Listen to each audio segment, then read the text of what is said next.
Good evening. Welcome to our meeting. It's nice to see everybody here. And we will start with our Pledge of Allegiance. Please join me.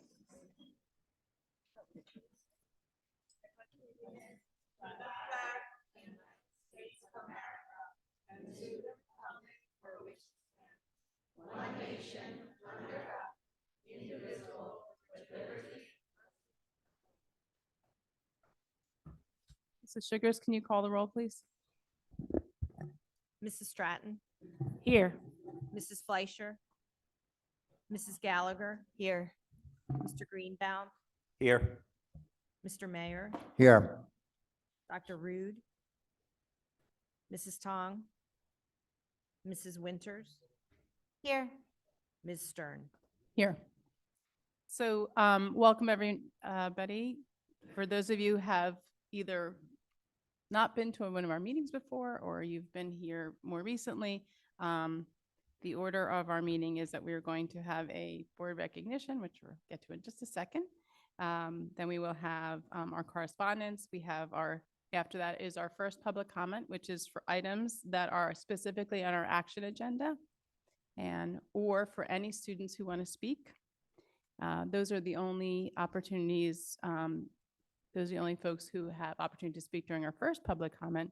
We will work into our agenda. We will have our board meeting, our agenda.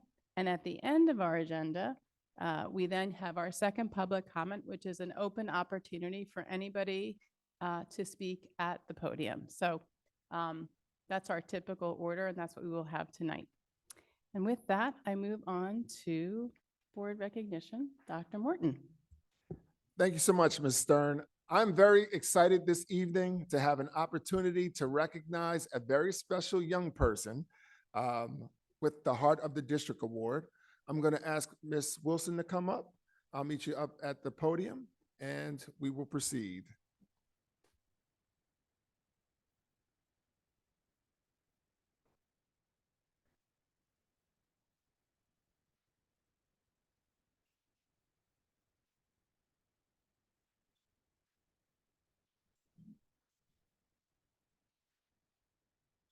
Okay.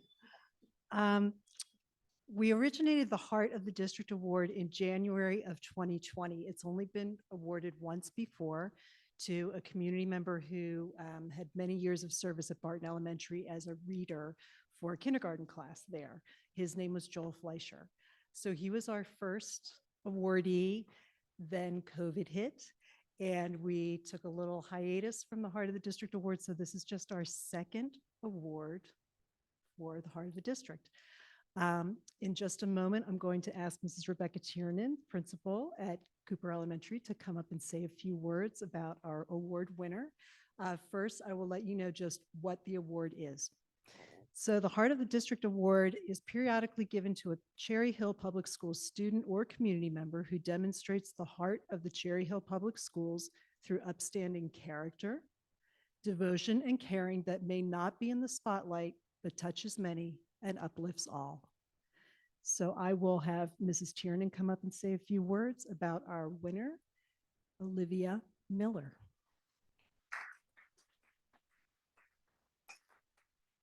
Thank you, Mrs. Wilson.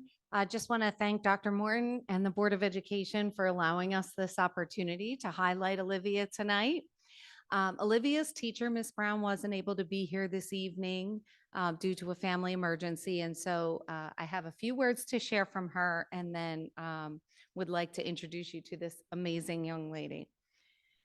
So Ms. Brown writes, "I'm sorry that I cannot be present this evening. However, I would like to share some words about a caring student who upholds the Cherry Hill School District and James F. Cooper School core values in her daily walk, Olivia Miller. Every day, Olivia arrives at school prepared and eager to learn. She always maintains a positive attitude and demonstrates great perseverance. Even during more complex activities, she displays respect and citizenship by helping others, ownership and compassion by being a great friend to classmates, acknowledging her mistakes and correcting them without being coerced, acts of kindness and cooperation by collaborating with peers, and responsibility by hosting the daily announcements, helping the younger grades during lunch and recess, and so much more. Olivia always puts her best foot forward and displays outstanding character every day. I am proud to introduce you to Olivia Miller.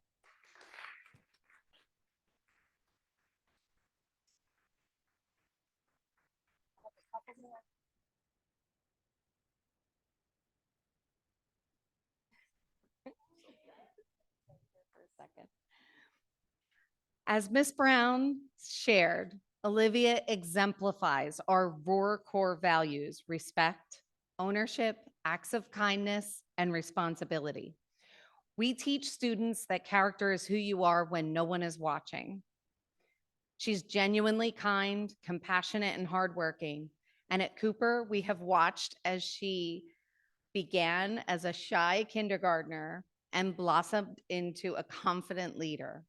So when Dr. Morton shared that we would have an opportunity to nominate individuals who embody the district's values, I was excited to nominate this outstanding Jaguar.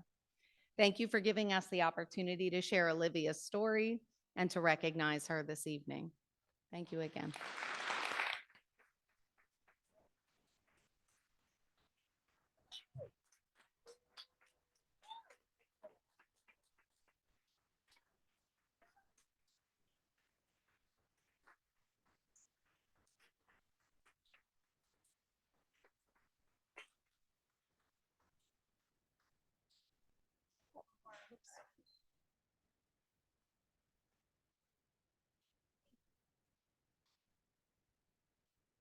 Okay, we'll just go out front, Olivia and family and supporters, and we'll get a couple more pictures, and then we'll get back to the meeting.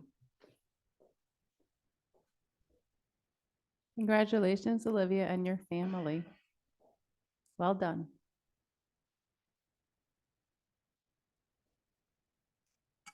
Okay, now we move along to correspondence. Do any board members have any correspondence they would like to share? Mr. Greenbaum. Thank you. So a few weeks ago, I attended the NJSBA conference along with many of my board and administrator colleagues, and had an opportunity to attend many sessions that provided tools I look forward to implementing in my service to the district. So I thought I would take a moment to share a few of those highlights. I attended one session on restorative practices, and it was very meaningful. You know, one of the foundations of it is that it does not replace consequences. Accountability is still important. We need to recognize that purely punitive practices can be authoritarian and stigmatizing, and we need to also focus on self-awareness, relationship skills, and responsible decision-making. Most importantly, it's a proactive rather than reactive approach that relies on building relationships and trust before incidents happen. That way, when harm occurs, it's easier to address. And I'm happy to see how many of these proactive practices are implemented every day in our schools. The other session I wanted to talk about was tools for supporting gender-expansive students and their families. As board members, it's a responsibility to ensure students have a safe place to learn. And they shared some pretty shocking statistics about what can happen when a child does not feel safe at home, and how much of a difference it can make having a safe space in school or having access to just one trusted adult. Something as simple as using inclusive language can have a significant impact.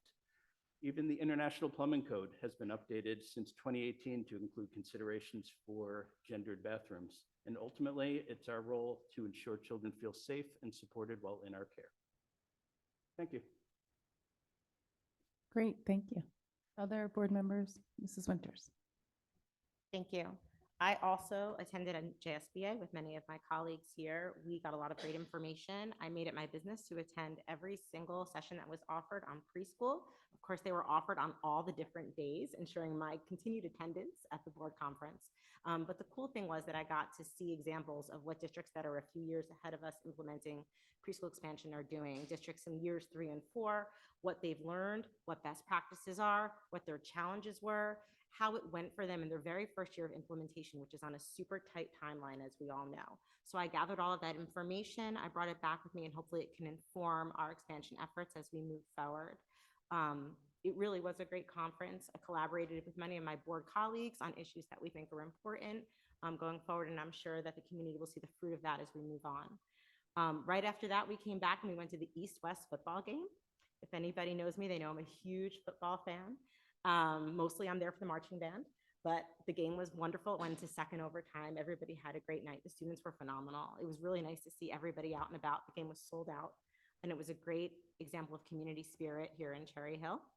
I also attended the fall preview concert at Cherry Hill East, which is really neat because every single music group performs one song.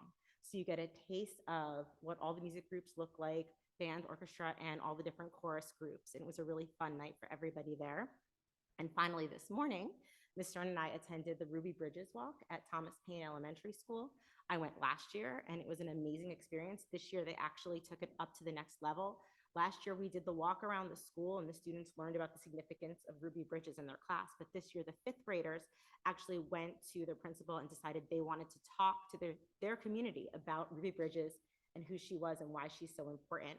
So the fifth graders made a presentation, which I thought was a really neat addition to the program. It showed student leadership for our fifth graders, and it's an example of what we all want to see in the community. So I want to thank Payne Elementary School for allowing me to be part of their special morning. It was really a neat thing to see, and it furthers my quest of getting to every single school in this district as many times as I possibly can. Thank you. Great stuff. Thank you. Other board members have any correspondence? Mrs. Elmer Stratton. Yes, so I wanted to share some of the updates as part of the LMC, which myself and Ms. Fleischer happened to get to sit on. Since we last met, we actually had a very productive meeting with all of the various school buildings where we all had a great training on how the whole process of the LMC should work. And it really reinforced how important collaboration is to what we do. So it was very informative. And then also before the teacher convention this year, which I had the privilege to go to the board and to the teachers convention, big fun, yay. So right before the teachers convention, the LMC also, I was able to participate with Mr. Redford and Ms. Campisi. And we were able to have a session where, again, we learned the value of the LMC, the process that will take us to get to a movement that will have impact. And then it was very, very, very intense about trust equaling joint decision making. So I just found that really interesting, especially as a board member, how amazing that is, that we need to get to trust first before we do anything. But the LMC is going to meet again before the end of the year, and we'll reconvene. It'll be an all district meeting once again, and we'll be able to discuss what will be taking place as we move forward. So. Thank you. Mr. Mayor. Obviously, I too attended the state board's workshop. Just to add on to Mr.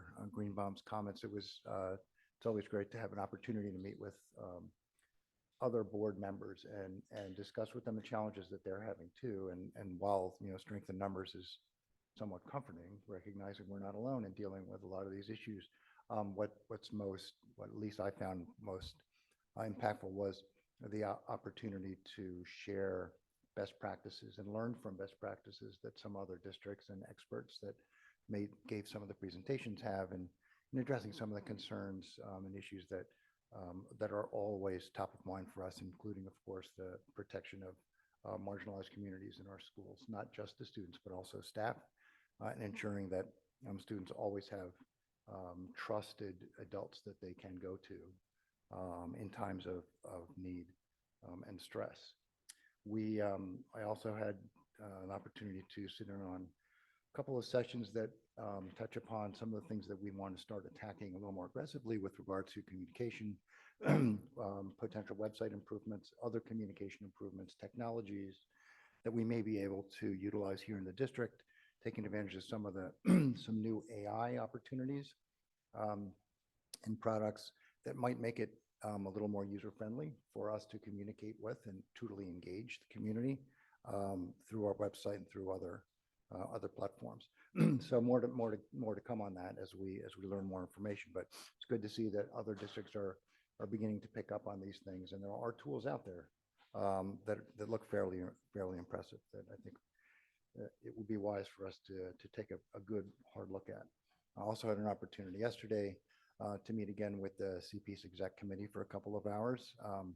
Impressed as always with the true care that each of the members have in bringing to the table their ideas and what we can do and what's working well, what can work better and what we can do better.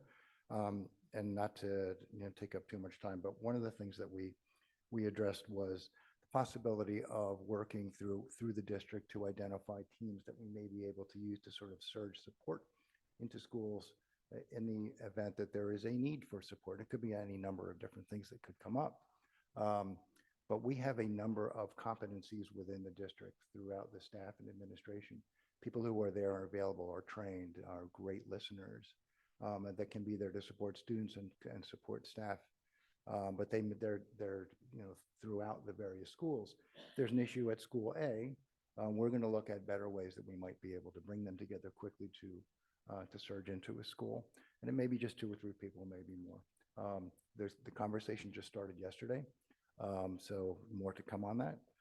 But we look forward to continuing that work to support the marginalized and threatened communities throughout the district. And that's it. Thank you. All right, I'll go next. So I kind of go back a few weeks. So I got a chance to go to the Asian American Pacific Islanders Mental Health Run on October 22nd. And it was started by a community member who really wanted to bring to light in a more open forum, the resources and needs of the Asian American Pacific Islanders community for mental health needs, because there is a perception that there's a lot of stigma, and stigma is keeping people from getting help and reaching out. So that was a really great event. It was really nice to be there. Some great community resources were available for that. I did not run. I did attend, but other people did participate in the run. And we had a bunch of students from Cherry Hill that were there. It was great. That was actually held in Mount Laurel, so it was a community-wide event. Homecoming was really cool. It was really fun. And thank goodness the end result of the homecoming East-West game was, or West-East, depending how you see it, was very close. But congratulations to West for the win. And then I got a chance to go to the Golden Age Prom, sponsored by CHEA. It was held at East. It was a packed house of senior citizens, a lunchroom full of senior citizens. It was such a nice event. Many tables. I think there were 200 attendees who attended. There were students who showed up and participated and assisted. There were teachers and staff.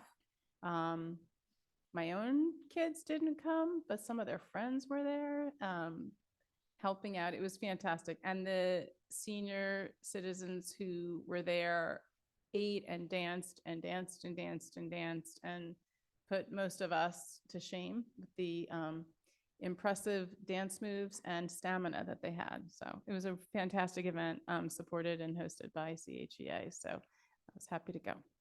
It was my first time there. And then let's see, NJSBA workshop. I think most of you guys know, because we got a chance to kind of talk about the different workshops we went to. I went to workshops on hiring and retention. Dr. Morton and I ended up in the same workshop, unbeknownst, with no advanced planning. It was really, really helpful in understanding how do we attract and retain excellent staff at a very difficult time to attract and retain staff. Also went to a really interesting workshop on legal precedent cases in education, so that was helpful. Mr. Green had some thoughts about our conversations. And then also had some really interesting experiences looking into new food service vendors. And, our current food service vendors, and just kind of looking for, you know, what's out there in terms of food service as we talk about that in our district as, what we have and what we'd like to have. So interesting opportunities to kind of have those experiences. So, and then let's see, last night I went to the Cooper PTA meeting. So that was a great opportunity to meet with the PTA members and Mrs. Tiernan, who was just here. And we talked mostly about preschool expansion, high impact tutoring, and the significant amount of our hard-earned tax dollars that we pay towards the state now coming back to Cherry Hill. So for our students, for the betterment of our students. So it was a really nice night, a lot of support and positivity, a lot of, very engaged parents and community, parents and staff around fair funding. So they were very, very happy to hear about all the monies coming back to Cherry Hill after so long. And then Ruby Bridges Walk, I got caught up in traffic and I was a little late. The closure on Church Road, unexpected. But it was a great event, great day. The kids, we always learn from the kids, right? And it's always a reminder of why we do this, to be at these events. So that was great. And that's all I have.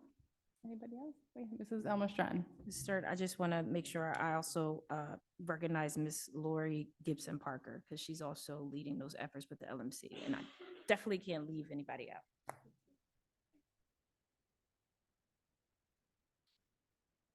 Okay. And then we move on to our first public comment. So there will be 2 opportunities for public comment this evening.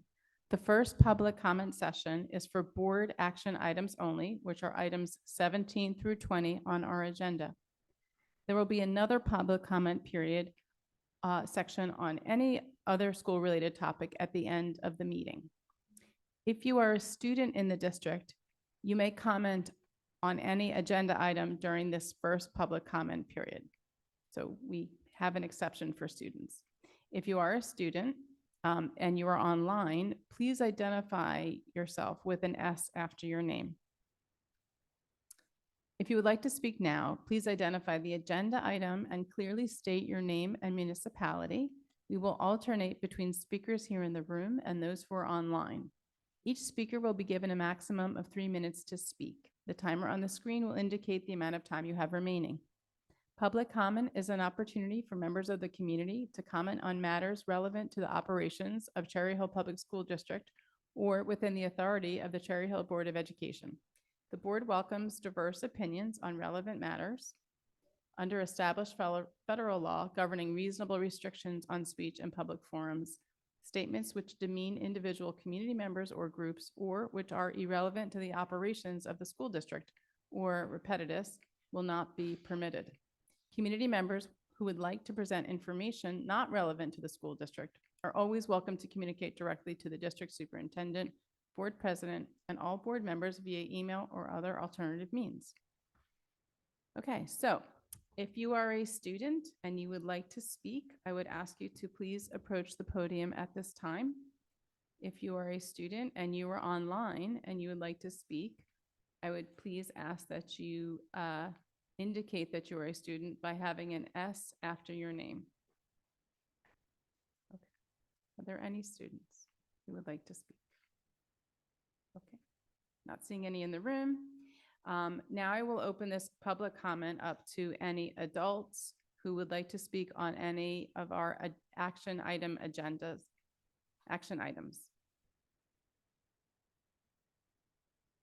Okay.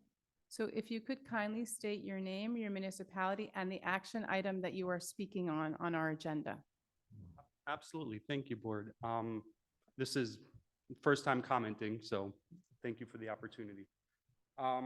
I did, in the agenda, I did see something about a preschool expansion rollout, and I did want to comment to the board about it. I had a little bit of. Could you please say your name and municipality, please? Thank you. I forgot that part. Thank you. My name is David Berkovich, and I reside in Cherry Hill. Thank you. So my concern with the preschool expansion, there's a couple of things that I wanted to bring the board's attention to. One, I didn't see an operational plan. And what I mean when I say operational plan is, how are the existing facilities going to accommodate additional enrollment of children? Additionally, where are the resources coming from? Are we taking it from other areas, or are we expanding the budget? Either one, as a community member, I'm very interested on how that's going to be approached.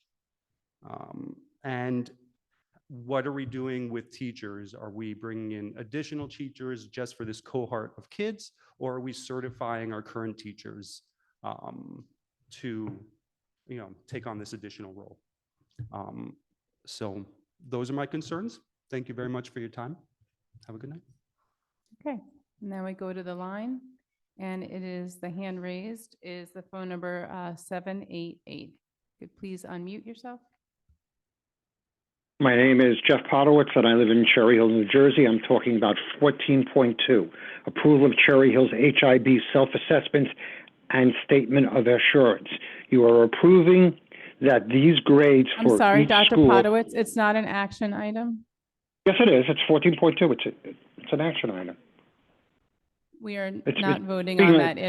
It has to be action items 17 through 20 items that we are voting on, Dr. Podowitz. So if you have an You're not voting on. It says approval, so you're not voting on it today. we are not voting on it, no. So if Okay. you'd like to come back during second public comment to speak about that, you're more than welcome. Oh, right, but I'll comment on what he just said, what the person just, on that particular item about that you're voting on, which is the preschool expansion. Okay? I'll comment on that because it's there. I'm sorry. I'll make it fast. The average cost for preschool is about $31,000. I believe that the state is giving us about $11,000 to $12,000, which is on the low end. So we have to make up through our tax dollars. We have to make up the difference.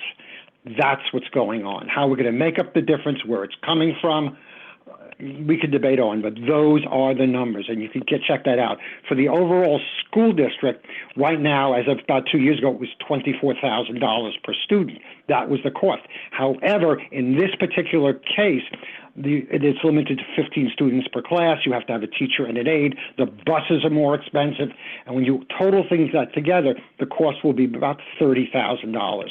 And again, the state is lowballing us at about $11,000, $12,000 a student. So the money's obviously coming from somewhere, and I personally believe that it will be heard. So I guess I wish you would vote however you're going to do it. But those are actually the numbers, and you could check them with the state. So thank you for letting me talk. And sorry that I messed up on this one. I'm sorry about 14.2. Thank you very much, okay? No problem, Dr. Podowitz. Thank you. On to, if anyone else would like to speak on action items 17 through 20, to please approach the podium. You could say your name, your municipality, and the item you're speaking on. Thank you. Hey, Miriam. My name is Isaac. I'm with Cherry Hill. Good to see you, Dr. Morton. I'm sorry, could you say your last name as well? Isaac Amzele. Thank you. Yeah. There's picture. Need also fingerprints. Okay, no problem. So I have a couple of comments since we also participated in the prep meeting last week. While we are welcome expansion, and I believe it's good and, to expand, what are the committee here plans for including parents and community members to understand the grant process? So basically, before we are bringing students from outside of the district, whether they are homeless or not, and expanding on the pre-K, doing expansions, I believe we should invest more in our current students, whether it's learning disabilities, whether it's underprivileged students, that's point number one. Point number two, in connection to David's comments before, we'd like to understand if you are going to have more teachers, more workforce to support. And again, it can go either way. If we are choosing to do expansion, we should be prepped, but I believe our priority should be to the current student that is currently in the system, to bring them more resources and to make sure that the student with learning disabilities or whatever is there, already here and need to be successful in life, have the chance and the resource. Thank you. Thank you. And we go back to the line, and the hand that is raised is Ann Einhorn.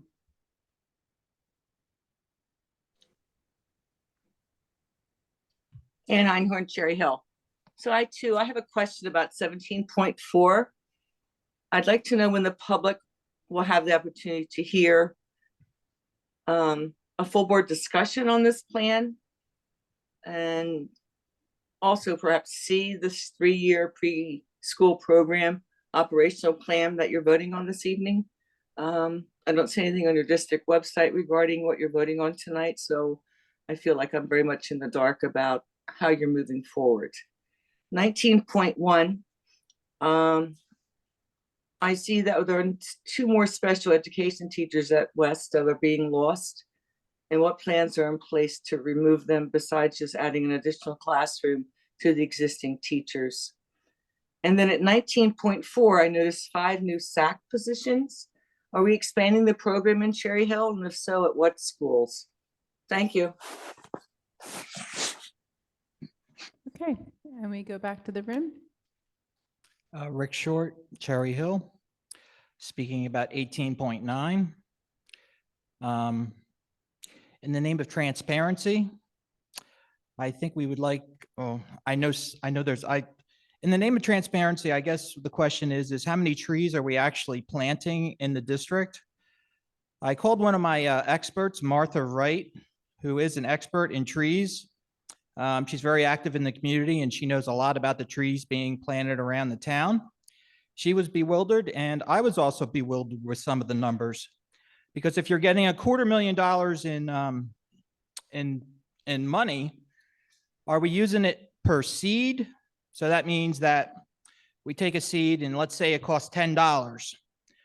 So that means that we would end up with, I believe, 25,000 trees in the district where we'd have to plant. If they're $200 a tree, it would be 63 trees at every school. So I'm not sure where we could fit 63 trees at $200 a piece at, let's say, Kingston, because there is a certain amount of distance that has to be between each one. So I think you need to be transparent on this about exactly how many trees are we getting? Are we buying them per seed, or are we buying them like $100 a piece or $200 a piece? And then finally, in the press release you put out, you mentioned that there were going to be 3,000 trees planted throughout the state of New Jersey. So at that price, that means it would be $1,500 a tree. So are our trees costing $1,500 a piece? Are they costing $200 a piece? Are they costing $10 a piece? I think the community should know, because like Martha Wright cares a lot, and I do too. Thank you. And now we go to the line, and Yoni Yaris is the next hand up. Hi, Yoni Yaris, Cherry Hill, talking about the preschool expansion and the tree grant. I am very excited about the preschool expansion to take place. However, as I've also expressed via email, I am concerned that the information rollout has not been the best, and that parents are sharing information versus the district being the ones who are providing it, which is never a good thing because things often get lost between messengers. But even regardless of all that, I'm very excited for it. We know that the earlier we start students in school, the better they'll do long term. And as a district of our size, we have to have multiple priorities all at once. In terms of this tree grant and the other grants we're accepting tonight, I'm very proud of this board who has been a giant advocate for pushing the administration to go after grant money. In the past, we've always had a fear of, oh, they're just going to say no to us. And it's been very exciting to see the amount of grants and such that are coming into our community, which is tax dollars being returned back. So just really wanted to say thank you to the board because this really came from the board table and your leadership. Thanks. Okay, we go back to the room if there's anyone else who has a public comment on our action items. Seeing none, go to the line and there are no names, no hands up, so we will close public comment. And we move on to our work session. And I will ask Mrs. Winters to please give your committee report for curriculum and instruction. Thank you. So the Curriculum and Instruction Committee met last Monday, and we had, the main thrust of our meeting was to review the NJSLA 2023 data. It was a little bit backwards this year from the way we usually do it because of the state's timing and the way our board meetings fell. Usually the committee has a discussion and then the presentation is given to the full board. This year, because of the state's requirements, we sort of had to do that in reverse, where the board received a presentation at our last board meeting and then the committee received a longer presentation at CNI for discussion. That presentation in all of its 85-page glory is available for all of you to review if you're having a sleepless night. It is on the board's website under presentations. So if anybody wants to look at the full presentation, that's where it is for your review. I'm not going to read this to you tonight. You'll be bored out of your mind. But I am going to go over a few highlights, and then really the emphasis is going to be on the recommendations that came out of those highlights. So the committee discussed the data, starting with English language arts. First of all, before I get into that, the overarching view is that the 2023 data is better than the 2022 data, which is where we want to see us going, right? And that was to be expected because 2022 was still a very challenging year coming out of the pandemic. So we always expected to see our scores go up, and they have gone up. 2 data points does not make a trend, as my friend Dr. Rood would tell me all the time, but it is a positive direction, especially at the middle level. We saw a lot of positive scores, and you'll see that if you look through the presentation. For English language arts, we saw an increased number of students meeting and exceeding expectations, especially in 3rd grade and 5th grade, and a decrease in the kids who are below proficiency. So again, positive trends there. One thing that I want to emphasize that was emphasized to us is that we saw a lot of struggles with reading informational texts on the ELA tests. And part of that is because when kids are in an English class, ELA classes, they're reading literature, right? For the most part. Informational text interpretation comes through science and social studies. So one thing that the administration, I think, emphasized to us and is doing really well is working collaboratively with science and social studies teachers so kids can learn how to read informational texts and what kinds of questions may be asked of them on NJSLA to improve their scores. That's really innovative, and I think it's a neat way to try to get those standards to where we want to see them be. In math, which is an emphasis that we've had for this full year in the CNI committee, we saw the proficiency average is above the state average in all grades except for geometry. And for those of you who like spoilers and teaser trailers, we are going to be discussing the high school math curriculum when we discuss the course of study for high school on November 28th, correct, Dr. Morton? So for those of you who like to play along at home, if you're interested in high school math, when we do the high school course of study, which is going to be on the 28th, that's when we're going to be going into that further. I actually ambitiously wanted to discuss that at CNI as well, but I was told correctly so that it would be way too much to put in one meeting. So we're going to break it into chunks. I did want to say that although our scores are going up in general, I remain concerned about certain groups, and those groups are the ones that are transitioning between schools. So if you look at our 4th and 5th graders, which are now this year's 5th and 6th graders, I had concerns about those scores. If you look at last year's 8th graders, especially the ones taking 8th grade math who are now taking Algebra 1 freshman year, I had concerns about those scores. So even though we see overall positive trends, there's always places that we can add more support to increase and accelerate what we're already doing. The science test continues to be a struggle for kids statewide. Our kids did better than the state averages, but there's still concerns about that. If you look at the science test And like I said, you look at statewide scores, it continues to be a struggle. I do know, I can share out that we talked about, there's been a full implementation now of the Open SciEd curriculum at the middle level. That started in sixth grade, now sixth, seventh, and eighth at all three middle schools are using that curriculum. That curriculum is well aligned to the standards. So I'm hopeful that we see improvement in science scores going forward, but we're going to watch that carefully. So now I'm going to get to what I think is the more exciting part for the board is now that we have all this information, what do we do with it? And the way the committee chose to look at this, the lens we chose to view it was, what can we do now? Because what we're doing is we're receiving test scores from a test that kids took in the spring of 2023 in April, and now it's November. Well, if we wait till the next budget cycle, that's talking about voting on something in April of 24 for implementation in September of 24. So in my opinion, that's too long to wait. So what we asked of the administration was, what do you think are the changes we could make right now that would be the most impactful to target the kids that we see need the help the most? So that's what's coming out of the committee for the board's consideration, and I hope you'll consider it. The priority for the elementary students is really just providing additional opportunities for direct support for them. So this is really important, especially for the upper elementary kids that I identified, grades 3, 4, and 5, who were hard hit by the pandemic in the early years of elementary school. So the good news is that the high impact tutoring program, which we discussed in previous board meetings, which is a grant that we applied for and got from the state, we initially thought we'd only be able to serve a small number of kids. Now that we've received the money and we've been in talks with the state and getting more information, it turns out that we'll be able to serve students in grades 3 through 6 with that money, which is really important to me because, like I said, my concern was last year's 5th graders on the test, which are now this year's 6th graders, and getting them access to direct instruction and support targeted towards them in what they need to help them achieve. So this tutoring is going to be available for grades 3 through 6 in 12-week sessions, and they'll have 30 minutes at a time, 3 times a week. It's something that's been shown to have a really great impact on accelerating student learning and trying to get them back to where they need to be.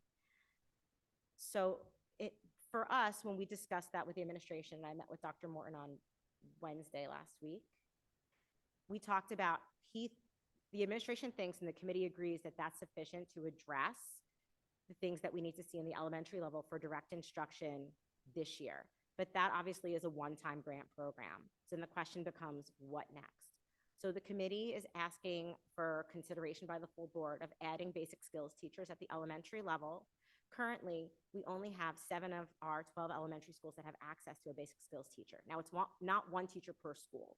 Some of the teachers serve multiple schools, but that means there's 5 elementary schools where there is no access to a basic skills teacher. So we've asked the administration to help us figure out how many more basic skills teachers would we need to serve all 12 elementary schools, and what would the cost of that be?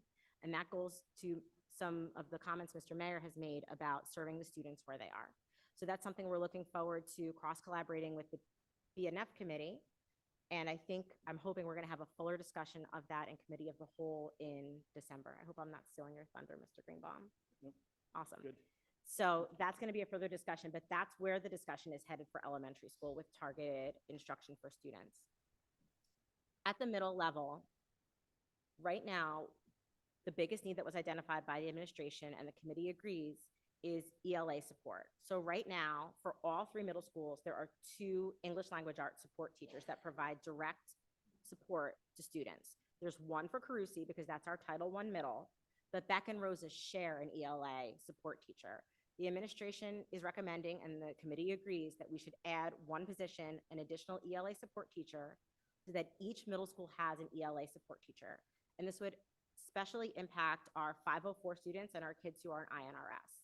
So those are the kids who need the help the most, and that way they would have help with literacy learning. So that's something that the committee is asking that we move forward with now this fall and not wait until the budget next year if we can make that happen. At the high school, and this was something I didn't know that came out of the committee discussion, there's no time in the high school schedule for professional development for high school teachers or collaboration between them and cross collaboration between the high schools. So that was the request for the high schools, is to allow our teachers to have that PD time built into the schedule so that they can discuss best practices, have their professional development, collaborate with each other, and collaborate between high schools east and west departmentally, which I think is crucially important. because we want to see that alignment across the board. So the administration recommends and the committee agrees that we would like to have that time built into the high school schedule by having an early dismissal day once per month at the high schools, so the teachers have time to do that special work, that important work. Those are the things that we're asking, and that would start in January. Those are the things we're asking for implementation right now.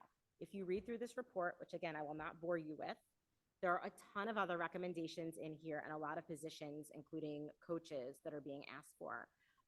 Those would be considered for the upcoming budget cycle in April. But that's what we're hoping to work on right now. I know that's a lot. Board members, I tried to provide this information as best as I could in advance because I know it's a huge chunk of information to download at a meeting. If you have any questions, please let me know. Is there any conversation or comments from other committee members who would like to add to it? Mr. Mayor. Not necessarily to add to it. I just, I took the time, obviously, as well to go through the report. I just want to thank you and the CNI committee. I know how much more time you spent on it and the committee spent on it. The focus that you're explaining now in summary, for me, is exactly where it needs to be as far as sure. The focus needs to be where, or I think it should be, to make as much of an impact, a practical impact, as we can, as quickly as possible. Not just with the high impact tutoring, but I'm thankful that you and the committee are looking beyond the grant money, because this is more of a traditional grant. That money may not be available next year. Whether or not the grant will be offered, we just don't know. But rather than hoping, the committee is already looking ahead to be able to step in. And basic skills teachers has been shown to be impactful. And you certainly have, at least for me, my support on that regard. So I'm again thankful for all the time and effort that you and the committee and your support through the administrative support has put into these into your recommendations. I'm looking forward to implementing them, hopefully. As far as the overall, the status of the report and the scores and where we stand, yes, it's better. But I've said this many times, that settling for success is really just holding us back from more success and from the future. So the attitude, the expectations that you and the committee have for what we can be for the students, the support we can provide is where it needs to be. I'm thankful to see that and thankful for all the hard work. Just to add to that, Mr. Mayor, I was talking with one of the principals today, and she really emphasized to me that what you need to be looking at is not just the scores, but the growth over time.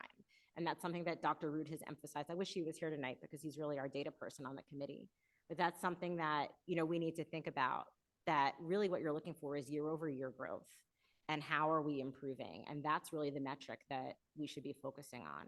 But your point is well taken. I think that my goal as committee chair, when I was asked to take the chairpersonship of the committee in January, was to have data-driven decision-making that would be most impactful to our students. And I want to thank the administration for trusting us and being transparent with all of this data and taking the time to educate the board. Because when we understand it, and then we can frame it in ways of how can we be most impactful right now, how can we be most impactful with our budget decisions in the future, I think that gives us a way to move forward that makes sense. And then the third part of that cycle will be the evaluative piece. So we did something. Did it work? Did it have the impact that we hoped it had? How can we improve it? And I think, moving forward, that's the lens that the CNI committee will take. There's a lot more going on than what I summarized. We're looking at implementation of Eureka Math Squared in every elementary school next fall. Right now, we're only piloting it. Once we complete that, we will have a consistent math curriculum from kindergarten all the way through Algebra 1. So I think that's going to be a game changer for the district. We put in the math coaches at the elementary level. We added a math science supervisor. So now we have one for grades K through 5 and one for grades 6 through 12. All of these fabulous people came to the committee meeting and explained the work that they're doing to help our kids. So we've started, we certainly haven't finished. And I hope that we can continue to move forward to put in these positions and prioritize what our kids need the most. Ms. Stern. Yeah, I mean, I think for me, the comprehensive approach, this is the first time since I've been on the board that we've not only identified very specific interventions, and how we translate that in terms of our staffing, in terms of a budget, in terms of programmatically and curricularly, of course. But we also have short-term immediate interventions, right? I mean, that's one of the things that's been very challenging over the years. As we have these discussions, we look at data and they say, okay, we'll see what happens next year. We'll do a few things differently, but the specific plan, this is a very specific plan with immediate interventions to start quickly. We're not a district that is easy to be we're not easily able to move in an agile way. And this is very agile. And I think it's really critical that we do this. So I think it's very important that we take the steps to move this forward. And, our number one responsibility is student success, student achievement.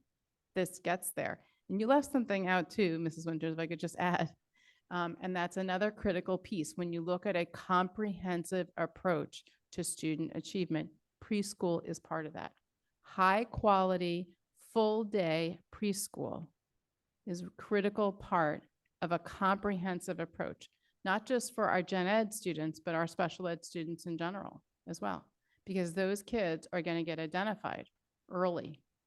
So much earlier if they are in full day, high quality preschool. So this is a very different approach.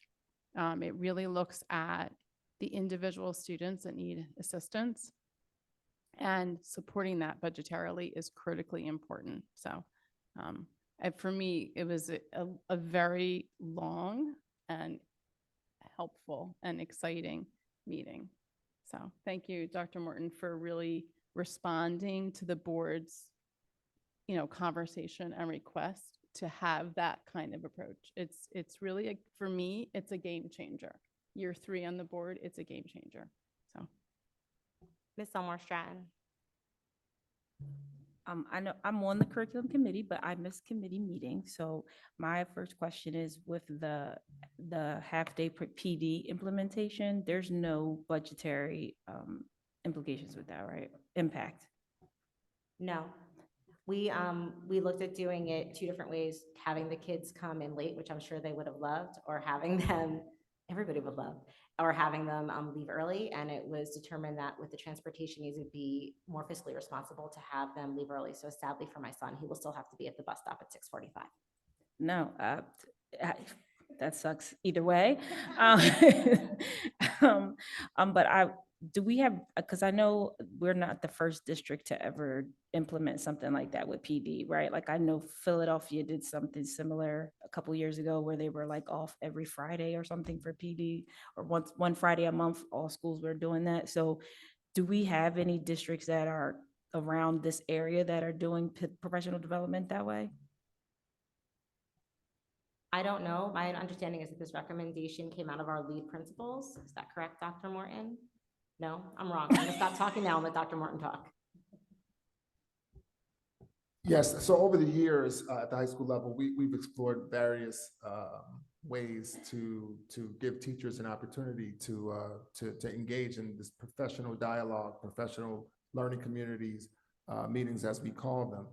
The way that the schedule currently works, some teachers are provided this opportunity via the duty schedule. When a principal provides PLC opportunities via the duty schedule, that removes teachers from the opportunity to do other things in the building as well. But it doesn't give everyone in the building an equal opportunity to come together and talk about student achievement. I can tell you from my experience in working in the district, when our faculty and our staff have an opportunity to plan, to talk about assessments, to talk about how students are performing, kids typically improve and growth is realized. And this is an omission that we've had for several years. So it's an idea, that we've had for a number of years. We talked about it. There was for whatever reason, inability to move forward with this in the past. I'm just happy and thankful to the board that you're open and willing to this idea at this point for us to move forward in this matter. I mean, I love it. It sounds like it's making professional development equitable for more folks across the board, which is our theme. So I love that piece. The final question I had about just with our whole, the moving forward with the curriculum, or not question rather, but statement. I want to be clear that we know that teachers have been doing targeted and specific interventions. We've just not seen them at this level. We've not been this far in the, I don't want to say weeds, but we've not been this deep in terms of learning what is happening in the building. So that is really good that we have a deeper dive. But I just want to make sure we clarify that there's definitely always targeted and specific interventions and differentiation for our students as needed, because our educators would definitely hate if we heard that. I hope I did not say that, and if I did, I absolutely apologize if that's the impression that I gave. My goal is to look at what we're doing, see what we're doing well, and provide further support for what our educators need and request. I mean, I'm not an educational expert. I have a degree in public policy with focus in education, but I've never taught in a classroom, and I've never been a principal. So I'm definitely not the expert in the room on how to take NJSLA data and actualize that into policy decisions on the board that will make a real difference. That's why our administration collaborates with us. And they did the good work of giving us this deeper dive, a deeper dive than I think we've had, certainly deeper than last year when I did this, and then bringing us action steps and helping us prioritize what could be done now and what could be done later. So no, I mean, if I gave that impression to someone, Stratton, I do apologize. That was not what I was trying to say. I'm just trying to say that we're doing a great job. It shows in the data. 2023 is better than 2022. It doesn't mean that we're there. It means that we need to keep doing the things that work. And if we see spots where we can enhance and provide support and resources, then I think that's really our goal as a board moving forward. And to Ms. Stern, I did not talk about preschool just because that was not directly an NJSLA conversation, but that's definitely in the mix. When I was looking for something for Mr. Greenbaum yesterday, because he keeps everything on his computer, but I have a giant pile of papers. So I was sifting through my giant pile of papers trying to find something because I'm not that organized. I found the original plan that I made for CNI in January. And on that plan was high impact tutoring. On that plan was basic skills teachers. So all of these preschool, so all of these conversations have been in the work for a long time. And it's just really nice to see the fruit of those conversations going forward. And for me, this is only year one. I've got 2 more years to go. So I'm hoping that the board can continue to work collaboratively together to achieve, to work on student achievement and to put the resources where they need to be. I love it. Thank you so much. Any other board members with questions? Thank you so much. Thank you. We'll move on to Mr. Greenbaum. If you could please give the committee report for business and facilities. All right, so have a lot of stuff to cover, so I'll hit the highlights here. In our B&F committee last week, we started with a discussion of the M1 and comprehensive maintenance plan forms. These are state mandated forms that need to be submitted to the county each November. The comprehensive maintenance plan provides a summary of maintenance performed last year, budgeted for this year, and planned for next year, so it's good to see that. We had a discussion of a new transportation waiver policy. This is us looking for ways to reduce transportation costs based on some of our families who may not utilize available busing. The current focus is on preschool expansion, but this applies to all grade levels. Unfortunately, we don't have a lot of options to incentivize families to agree to the waiver, but that doesn't mean we can't ask. And this new policy will be added to first reading, so we will have it in place should we need it. Next, we took a look at our food services policy, 8500. We received a policy alert from Strauss Esme mandating this update. This simply takes existing policies 8500, 8540, and 8550 and combines them into a single comprehensive policy. I believe we'll have first reading of that at a future meeting. Next, we had a discussion of board priorities for the 24-25 budget. There's already been significant discussion and collaboration with Dr. Morton and his team. Mrs. Winter spoke to this a few minutes ago. There's a strong focus on being able to positively affect performance and achievement, improving special education services, and improving staff retention and recruitment. And we could look forward to a more in-depth discussion of board budget priorities at the Committee of the Whole in December. And the last item we discussed as part of the agenda was food service. There's interest in seeing how we can improve food services in our district. We have one more year left in our current contract, which is a fixed price model, which has been very limiting. We're looking to put together a new RFP under a cost reimbursable model, which will likely take place in the January through March timeframe, looking to see what options we have in April. All right, next, I'm going to try to keep this brief, but I'll give a bond construction update. This information is from several weeks ago, so many of the things that were almost done are likely completed by now. We'll start with roof projects. The heavy work was done before the school year started, but we had a lot of metal work and finish work to be done. Final punch list inspections on all projects across 3 roofing contractors, I believe, already took place or are about to. This also includes a change order for a credit for unused contingency funds, which it's always good to get money back. We have stadium improvements at East getting started. The demo work already began. PSNG took down utility poles. We have new lighting poles that should have already arrived. And we have a commitment for bleachers by mid-February. And this is expected to be completed in time for the next event on March 14th. So that is the date we will be working towards. Next, we have various site improvements. Melberg accessibility and site improvements have been completed. Paving is finally finished at Payne with some handrails still remaining in production. On the Hart Playground, we're still waiting for a slide replacement, unless that's arrived, Mr. Sugars? Okay, I'm going to say not yet, but the rest of the playground's available to the kids. And some exterior lighting and parking lot lighting at Lewis and Stockton. I believe the lights are installed. We're still waiting for some control systems, but it is nice to have some nice new lighting there. A couple more items. APRs at 6 of our elementary schools. Work is going to begin soon.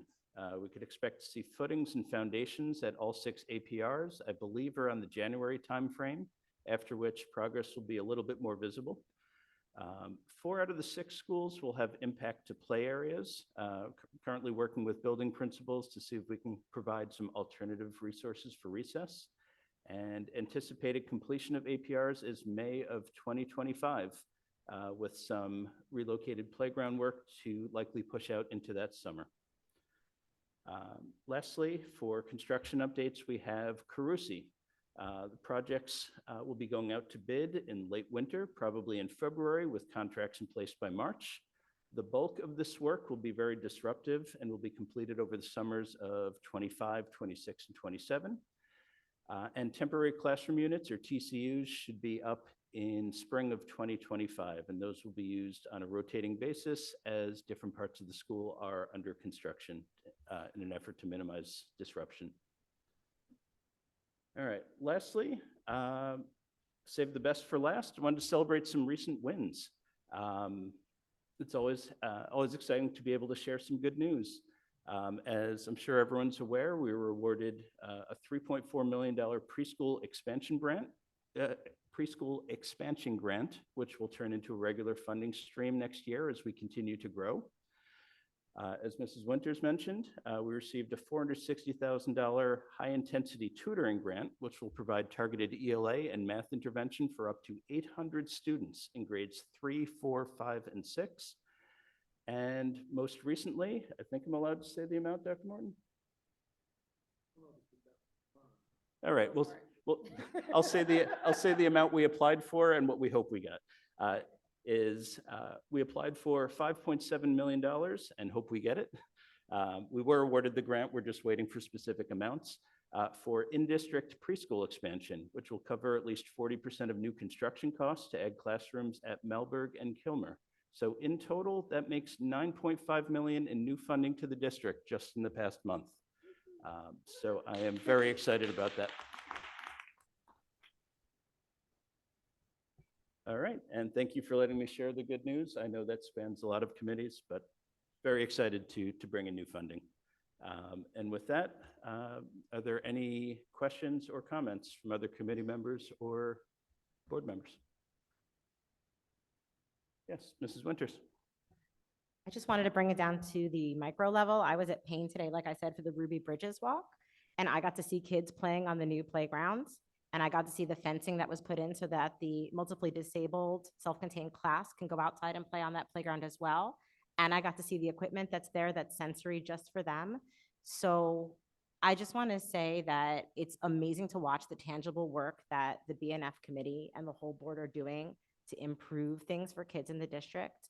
It's a lot of times the things that we do, we don't have the physical evidence, but when I was there and I was able to see that happen and know that those kids are able to go out and play on that beautiful space, it's really wonderful. So I just want to thank everybody, and especially thank the members of BNF, who I know have been tirelessly working to track and the bond projects, how much is going into them, what we bid, what we're paying, all those things. And Ms. Sugars and her team, who do the mountains and mountains of work on this, which I can't even fathom.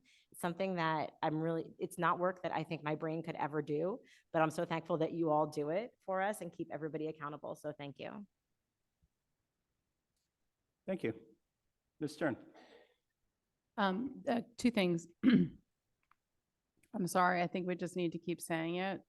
$9.5 million of money that we all pay into taxes to the state are coming back to us after years and years and years and years and years of getting less than our fair share. It's just unbelievable in 4 weeks. And that's just 4 weeks. That doesn't speak to the 113 million we're getting back for the bond in debt servicing. That doesn't speak to the increase in state aid we've been getting year over year the past several years. We are definitely being seen and recognized and attended to at the state level, which is exactly what should be happening. So, I think that bodes very well for the future of our district, current and future. So very excited for that. And specifically because that money is going to benefit the students of this district. So that's my little plug and excitement, just to echo that. Did you speak to the APR bids that came in? I don't know if you spoke to that. I think we touched on that in the meeting, did we? We spoke about that at our last full board meeting, but it bears repeating. We came in about $900,000, almost $1 million under budget with the bid that we accepted. So always happy to share savings or money coming back to us. I couldn't remember if we went through it last time, so thank you. Yeah, I mean, I think Happy to say it again.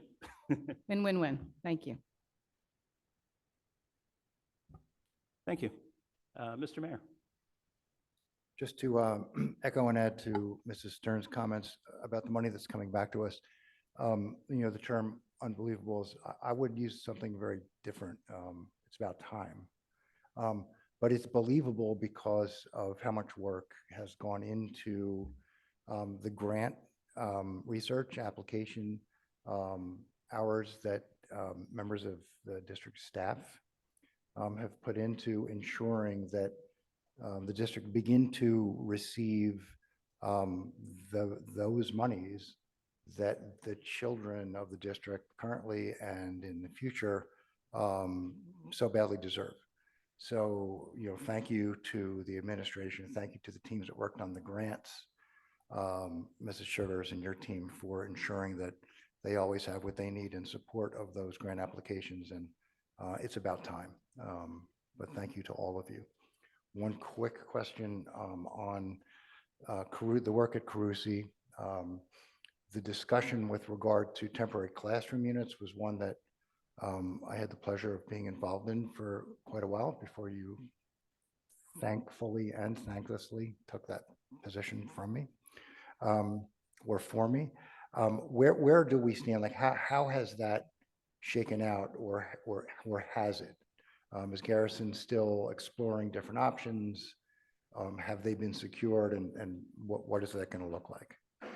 So that's correct. So as of a few weeks ago, when we met with Bob Garrison and the rest of the construction committee, They were still waiting for availability coming off of other projects. It's something they're still searching for. They have not been secured yet, but it's something they're actively working on.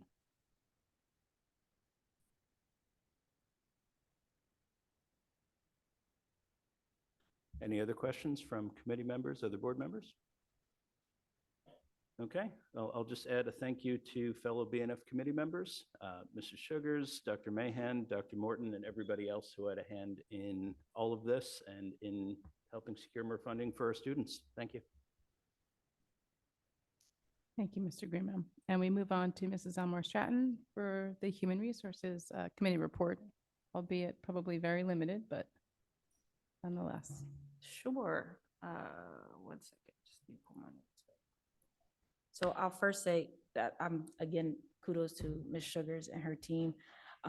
But just mindful that y'all will have to decide how far we go with taxes, and it's still going to need us to get to 2%. Just dropping that out there so that we can get some new roles. So don't get too excited because it's going to need more.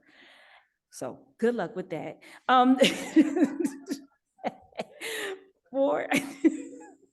For HR, we again kept to our theme of speaking about retention and speaking about getting more folks in our doors.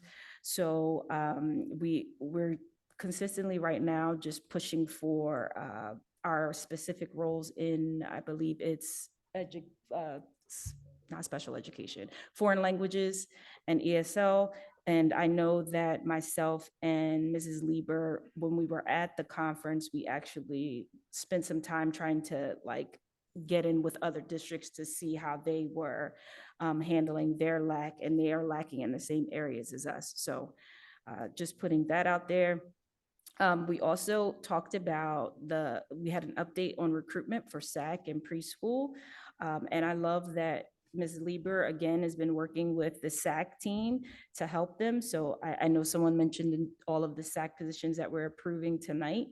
And I will just say that that is just for us to get to where we can possibly move some students off of the wait list at those schools that those folks will be assigned to. We need many, many, many more hands in order for SAC to go through a large expansion. So we're still recruiting there, still looking for even high school students to be a part of that team. Preschool as well, we did discuss a little bit about the job fair. It was very specific to just educators for the job fair and support staff, just because we wanted to just put that out there, and it did all, as you all know, everything happened so fast. Thank you to Ms. Lieber and for Danielle over at the preschool to make sure that we had that event, and Ms. Mahan as well. I do know that we did get a couple of hires from that event, which is always great news. And then we spoke about the presentation. So as in the famous words of Ms. Winters, a little teaser for you guys, we will have a full board presentation, hopefully before December, maybe, sorta, kinda, or not, but before January, we will have a presentation on where we are with our annual staff data review, where we are with our retention efforts and what's needed, and really highlighting the recommendations from the Human Resources Office in terms of how we can move the needle there, and also sharing a little bit of the achievements and highlights. So that's to come in the next round, and that will be super exciting. And then it looks like I can't share anything else from that meeting with you all. So thank you so much. Any questions? Okay, I'll just add that for HR specifically, the work of the LMC is really going to be helpful in that. There's some really, really good recommendations coming out of that group that will impact us on getting more people in the doors and getting to where I would love for our school district to be the choice employer for this township. So stay tuned. LMC has a lot coming, but their efforts are really going to impact not just what's happening right now in the schools, but it will impact moving forward. And so it'll touch all of our committees. So we'll continue that work. Thank you, Mrs. Homer Stratton. And we will move on. Mr. Mayor, you're going to give the Policy and Legislation Committee report. Is that correct? Sure, happy Thank to you. do that. Thank you. Stepping in for Mrs. Fleischer, who wasn't able to attend the last meeting, and just a little heads up over there to Mrs. Wellington, who made eye contact before I even mentioned her name, knowing there may be questions coming your way. So we had a very good meeting and had some time left over to entertain some public comment, which was great. Strauss Esme updates were actually no drama whatsoever. In fact, for the most part, it was just more to come, primarily because those issues which will have come to P&L for consideration are still undergoing debate at the state level.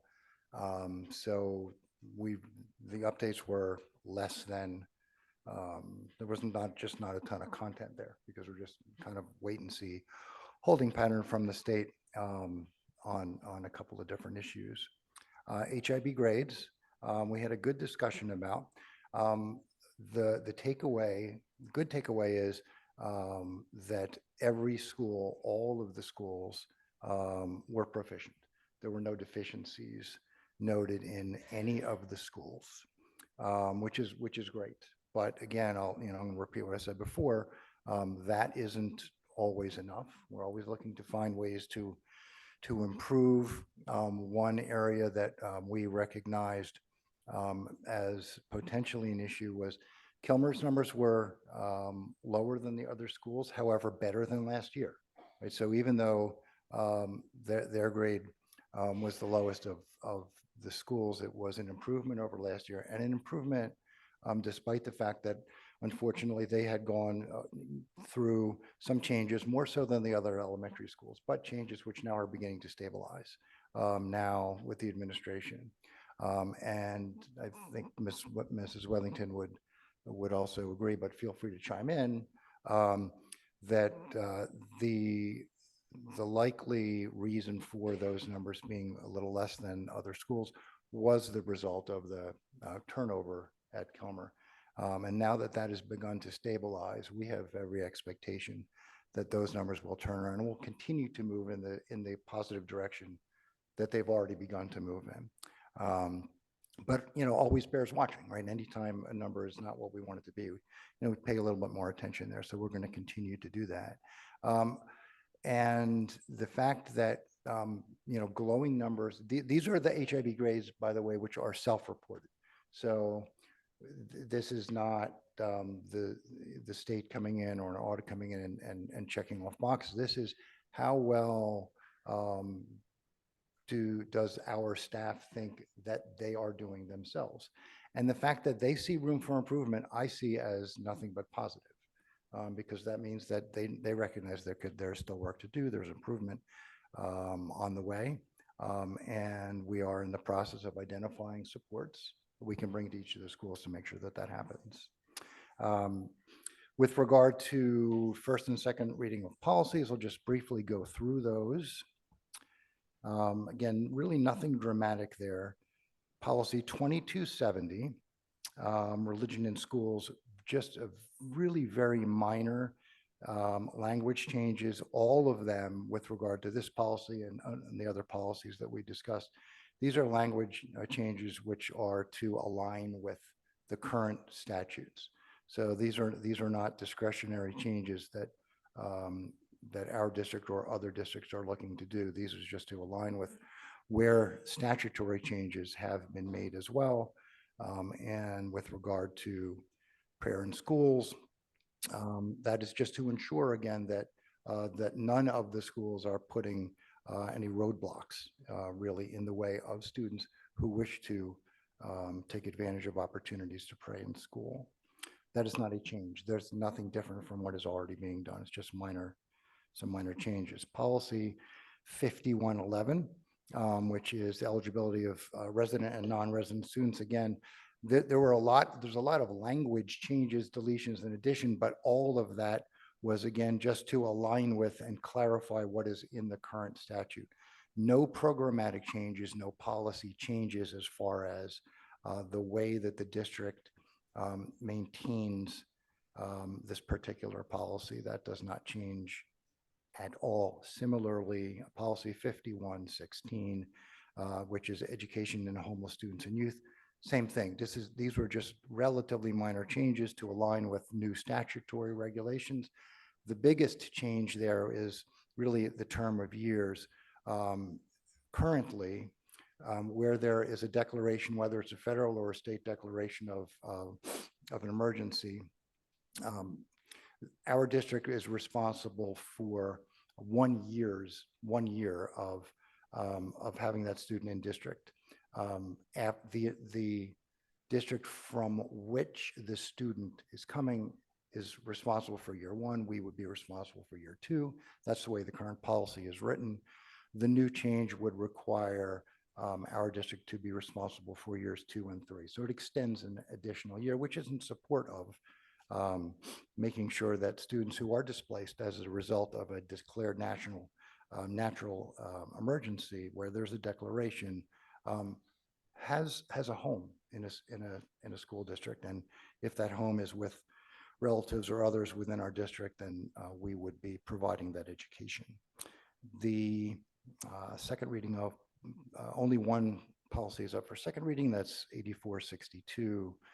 Again, this is the reporting potentially missing or abused children, just continuing the same policy and making sure that at each of the schools that staff knows, who the reporters are that need to report in the event that they see something which could be indicative of a student potentially being abused. It does not change the policy that we currently use. It just aligns with new statutory requirements, which are not significantly different at all.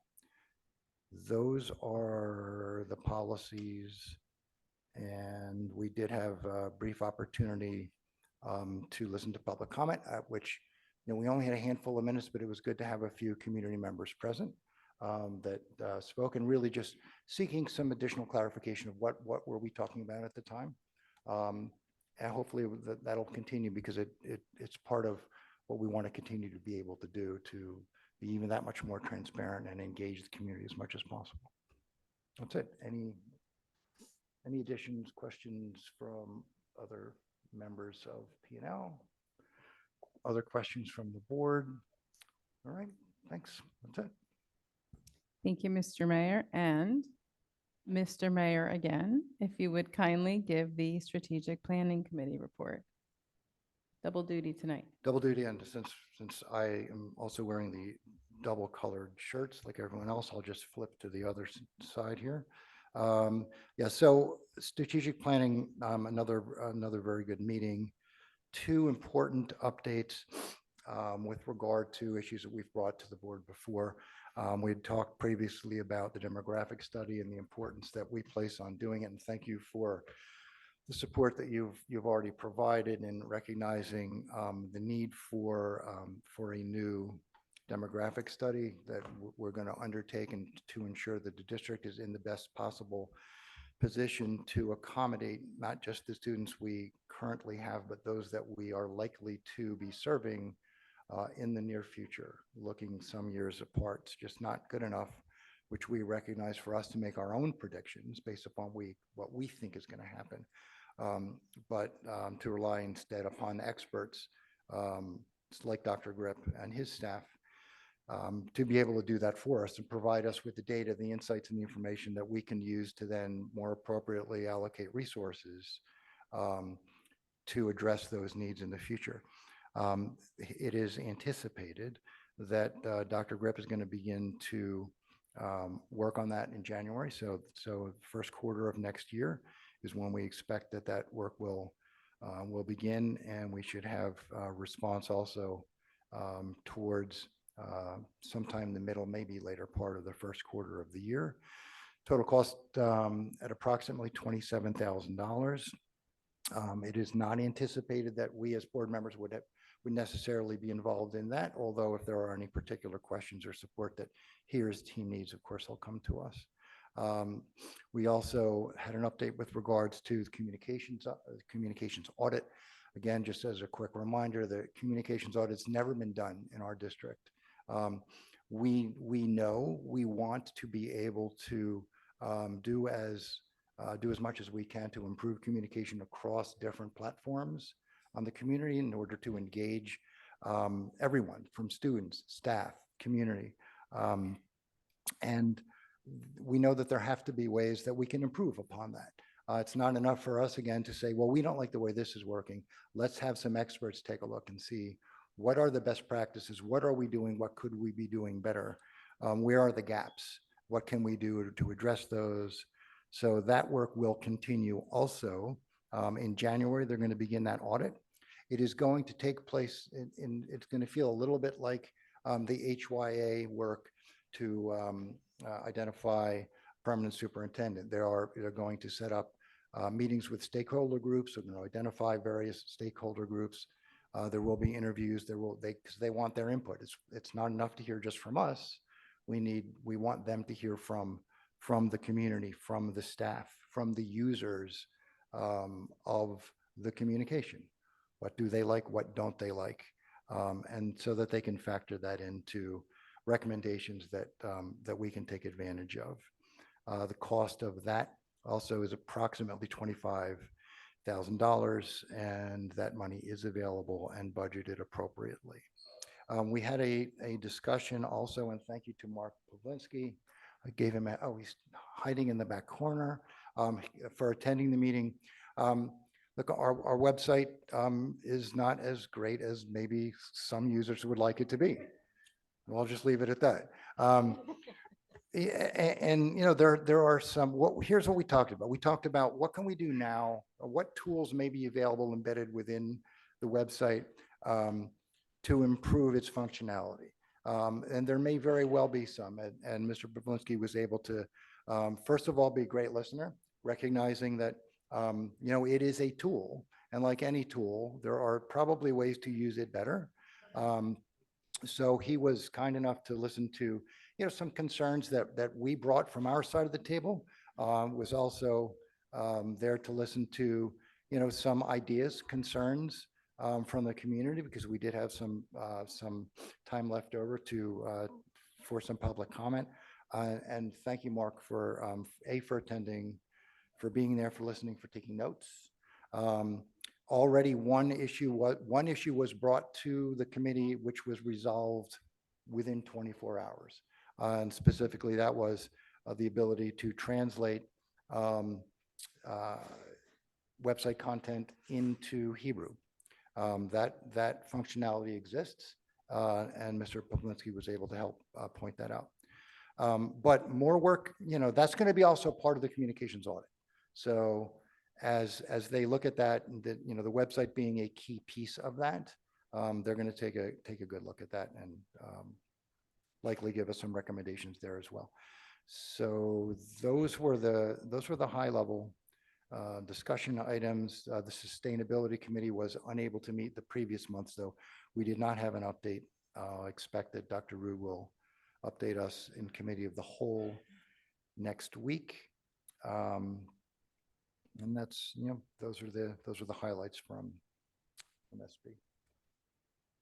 Any comments from other SP members, other board members? Mrs. Winters. I just want to say thank you for making strategic planning my second favorite committee after CNI. Sorry, Adam. Second and a tie. The updating of the demographic study was something that, if you remember when I was sitting out here in the audience gesticulating wildly at you, that I would get really upset about, because I felt that the GRIP study was already outdated when we were discussing redistricting, because it didn't include full day kindergarten. And now with all the demographic changes that occurred during COVID, it's clear that we need new information. So I just really want to thank strategic planning for working on this and getting us updated demographic information, because if there's something that I hate, it's planning in crisis mode. I think it's really important as a board that we have accurate data so that we can make data-driven decisions. And when we're looking at things like school capacity, where's the growth in the district, where will we need extra classrooms in the future? Like you said, Mr. Mayor, we all have projections and ideas and hypotheses about how that is going to work, but it's really important that we have a clear-eyed view of it so that we can look 3 years into the future, 5 years into the future, and see where capacity is needed and plan appropriately. So I just want to thank your committee for doing that, as well as the communications audit, which I think is going to be huge because we all get frustrated by the communication mix-up sometimes as much as the community does. And it's nobody's fault. I think, communication is evolving rapidly and we have to evolve with it. So I think the communications audit will give us a better handle on the way people like to receive information, what makes the most sense, and how we can deliver that information in a way that works for them. Thank you. And that when you mentioned frustration, communication, it's definitely two ways. I mean, we are sometimes more frustrated on this side of the table because we don't have the opportunity as we might like to engage in real time. And one of the things that we're going to look at through this communications audit is what tools are out there that allow us to do that more, seamlessly. I think that's going to be important. And just one more point, with regard to the GRIP study, if there was any one issue that we knew was important that we needed this study to make sure we're getting right in the future, it was pre-K, right? Because this is a big change for us. But that's not that, that's one huge piece of it. But it's one thing for us to know where the construction is now. It's another thing for us to recognize that we need to rely on the experts. And what does that really mean in terms of numbers 3 years from now, 5 years from now? And how can we use that data to align resources to ensure that regardless of where a family lives in Cherry Hill, regardless of what side of Cherry Hill they live on, that the students in that family have access to the same services and to the same quality of education across the board, from the moment they walk in as a preschool student to the time that they cross the stage at the Lee Chorus Center or wherever high school commencement address will be in the future, which is not to say that won't be at the Lee Chorus Center, because it probably will be. Mr. Mayor, are you starting a rumor? I'm usually not the rumor guy, but you seem to have fun sometimes doing that, so I thought I would jump in. Anyway, that's it, but thank you. We're looking forward to all that work.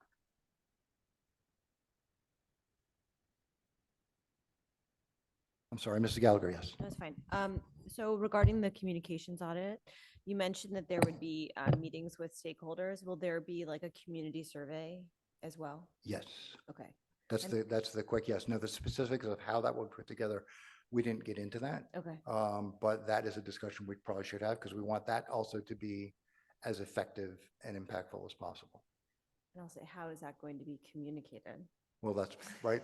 Well, right. That's like the two mirrors at each Right, other, right? exactly. We're communicating communication. So, we would certainly, with Mrs. Wilson's help as well, make sure that we're using every platform we have available to us now. But we would also expect, and we would ask, I think, that the experts who are doing the communications audit, give us guidance on that. What else can we do to make sure that we are communicating that out? We're publicizing this out in the ways that are going to be most effective, most likely to reach not just the most number of people, but people that that we really want to hear from. And sometimes that's the ones that are the most frustrated, because those are the ones that we need to hear their voices. So yeah. Great, thank you. Thank you very much. And we move on to acting superintendent's comments. Dr. Morton, do you have any comments you'd like to make? I'll hold until the end, not right now. Okay, got it. Okay, and now we move on to our special action agenda. Mrs. Winters, can you please move the C&I agenda? The superintendent recommends, and I move the following. 17.1, approval of attendance at conference and workshops for the 23-24 school year.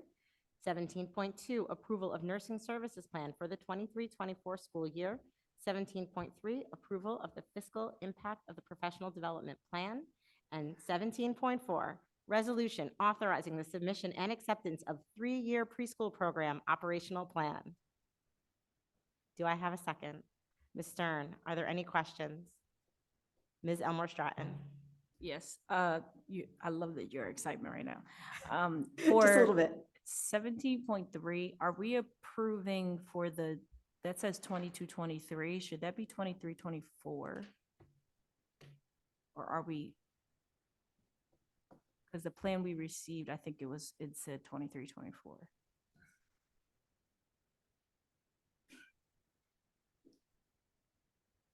Likely a typo, but I'm gonna go into the information and double check for you, Ms. Elmore Stratton. Good catch.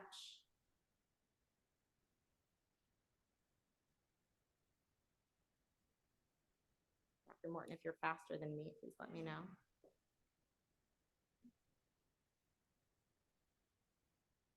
It should be. That's what I thought. It should be 23-24. So, Ms. Mr. Sugars, Green, do we need to amend that on the fly, or how do we deal with this? You can update it and amend it? Okay, Mr. Green, good? thank you. Good catch, Ms. Elmore Stratton. Good, thank you. Any other questions or comments from board members? Ms. Sugars, you may call the vote.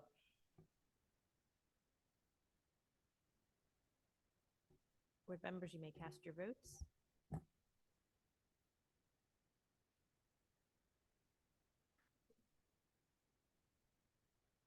I'm going to go vote no on 17.4.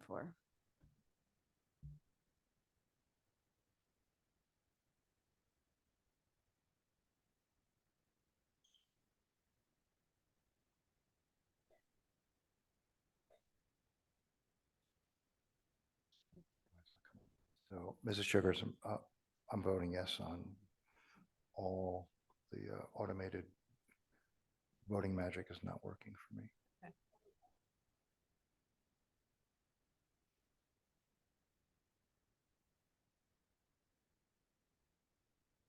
Okay, motion carries. Thank you.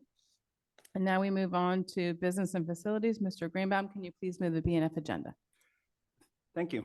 The superintendent recommends, and I move the following.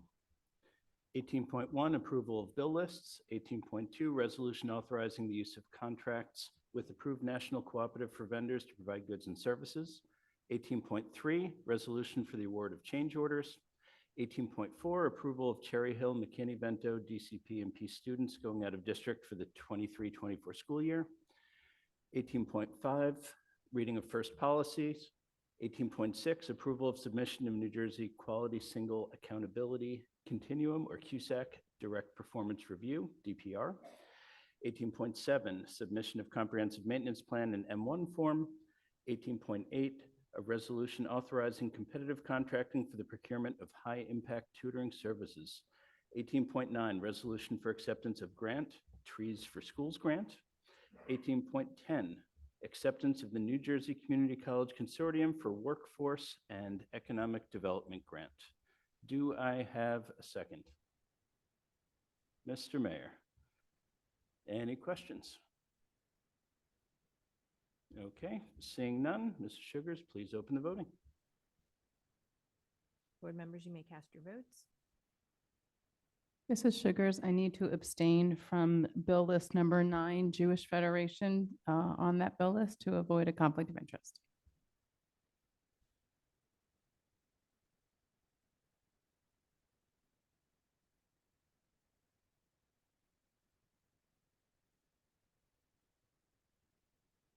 Okay, motion carries. Okay. Mrs. Elmore Stratton, can you please move the human resources agenda? Sure. The acting superintendent recommends, and I move the following: termination of employment certificated, terminate 19.1, 19.2, termination of employment non-certificated, 19.3, appointments certificated, 19.4, appointments non-certificated, 19.5, assignment salary change certificated, 19.6, assignment salary change non-certificated, 19.7, other compensation certificated, and 19.8, first reading of the policy. Do I have a second? Ms. Winters, any questions? All right, Mrs. Sugars. You may cast your votes.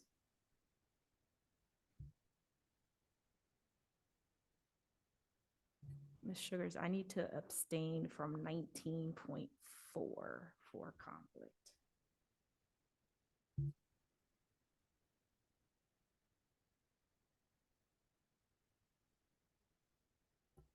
Motion carries. Okay, we move on to policy and legislation. Mr. Mayor, can you please move the P&L agenda? Of course, the superintendent recommends, and I move the following item 20.1, the CUSAC District Performance Review. Item 20.2, approval of harassment, intimidation, bullying, investigation decisions.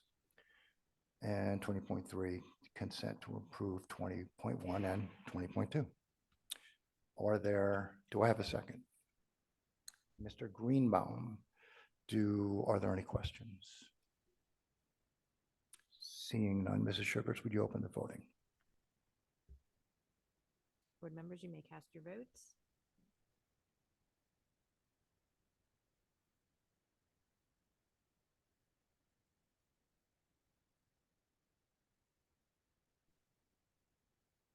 Yes, Ms. Wellington, these are not from today, are they, the HIV? No.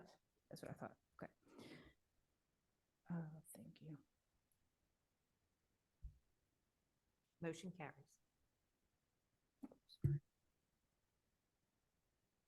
Okay, and now we move on to new business. Is there any new business? Mrs. Winters? Thank you. So I'm really excited about this because I feel like this is an example of exactly what Mr. Mayor was talking about with communication. We had the last CNI meeting, and as I reported out, we talked about NJSLA data, and that's a huge topic, and it deserved its own meeting. It probably deserved 5 meetings for how big it was. But the problem was that in that same time period between the last board meeting and this board meeting, we got preschool expansion aid. And there really was no good way to contain those two things in the 1 hour that were allotted every month for a CNI meeting. That's part of it. And part of it as well is that as a board member, and this is just me speaking personally, I find this full meeting format and also the committee format sometimes to be really frustrating because it's not an open dialogue between community members and the board. Public comment is the board sits here and people have their 3 minutes to speak to us, but we're not allowed to respond to you as much as we might want to. That's not the format of the meeting. The committee meetings, because we only get an hour a month, and it's not even every month out of the year. Like next month is committee of the whole, so I don't even have a CNI meeting. We have so much packed into that hour that sometimes we just don't have the time for as much public interaction as we would want. So what we've decided to do in collaboration with the administration is to make preschool a separate preschool community meeting with open Q&A. It will be held, everybody get out your pens or your cell phones, November 30th, Thursday, November 30th at 7 p.m. And we've decided to hold it at the Malberg building, which is our preschool. And the reason we decided to do that is because I felt that that would be most comfortable for our preschool families. The downside to holding it at Malberg is that they have an APR, but it's not the biggest room in the universe. Therefore, we will also be live streaming this so that community members can attend. At that meeting, we'll provide families and community members with information about the preschool program, what it looks like, our provider sites, transportation, all of your burning questions will either be answered or I will have my notebook and I will write them down and I will get you answers as best as I can. I want to apologize for the delay in this information. It's really frustrating with the way that the state had its preschool announcement after our last board meeting, and then there was a committee meeting, and there was no way to do this quicker. But I'm hopeful that holding a preschool community meeting as its own meeting, as the topic deserves, and having it be a format that's not like this, where we can have more of a dialogue with community members and especially families who are applying for preschool expansion spots, that will be a great way for people to get information. So that is the new business I'm bringing to the table. Oh, Dr. Morton is reminding me, this is very important. Thank you, Dr. Morton. We did in the interim put out an FAQ with items about preschool expansion. If you go on the district website and you scroll down, there's a blurb there about preschool expansion. On the bottom of that, there's a link that says preschool FAQ. If you click it, it may answer some of your burning preschool questions that you're holding in your heart. Hopefully that will tide you over between now and the preschool meeting, which is again, Thursday, November 30th at the Malberg meeting, also live streamed. And I hope that everybody in the community will join us there for what I hope is a joyful meeting about preschool expansion and an informative meeting for all of you who have questions and concerns and comments. It really is my intention to make this an open and collaborative process and have as much transparency with the community as we can. And I'm hoping that this meeting helps to work through that.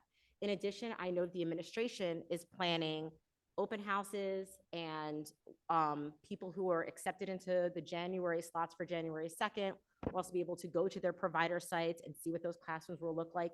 It's all coming. The tight timeline that we were given from the state announcing on October 18th or 19th and implementing January 2nd, there's just a lot of moving parts right now. We are trying to nail everything down and get as much information to you in as timely as possible manner. So thank you all, and I hope to see everybody here and everybody who listens online. All of our fans will come out to the preschool meeting, and I'll hope to see you there. Board members, any questions? Ms. Elmore Stratton, are you volunteering to come to the meeting? Well, my question was gonna be, do you want us? My understanding is because it is going to be in a town hall style format, there can be 4 board members attending so that we don't have a quorum. So, board members, I expect fights between board members since y'all are going to want to come and be at the meeting. So please, board members who are here and board members who are unable to be here tonight, send me flowers. No, I'm just kidding. Anybody who wants to be at the meeting, we can have 4 board members in attendance at the meeting. That way we don't go over the quorum rules and we can have a more open and active town hall style format where we can have more dialogue with the community. We'll sort that out after, after tonight. Are you sure we're not just gonna have fights in the middle of the room to settle it? Because I think. Not our style. Thank you. Do any board members have questions about the preschool community Q&A, whatever we're gonna call it? We're gonna come up with a snappy name. Will there be any, it's not gonna have any staff of the current preschools there, or will it, or no? I just got the date nailed down. No, Okay. TBD. Okay. TBD. I don't know what the details will be, other than the location, the date, the time, and that it will be both in person at Malberg and live stream due to the capacity limitations of Malberg. Okay, love it. Thank you. But we're hoping to have as much comprehensive information available to people as possible. And like I said, bring your questions. If I can't answer them or I don't know the answer, I will try my best to find out the answer. Thank you.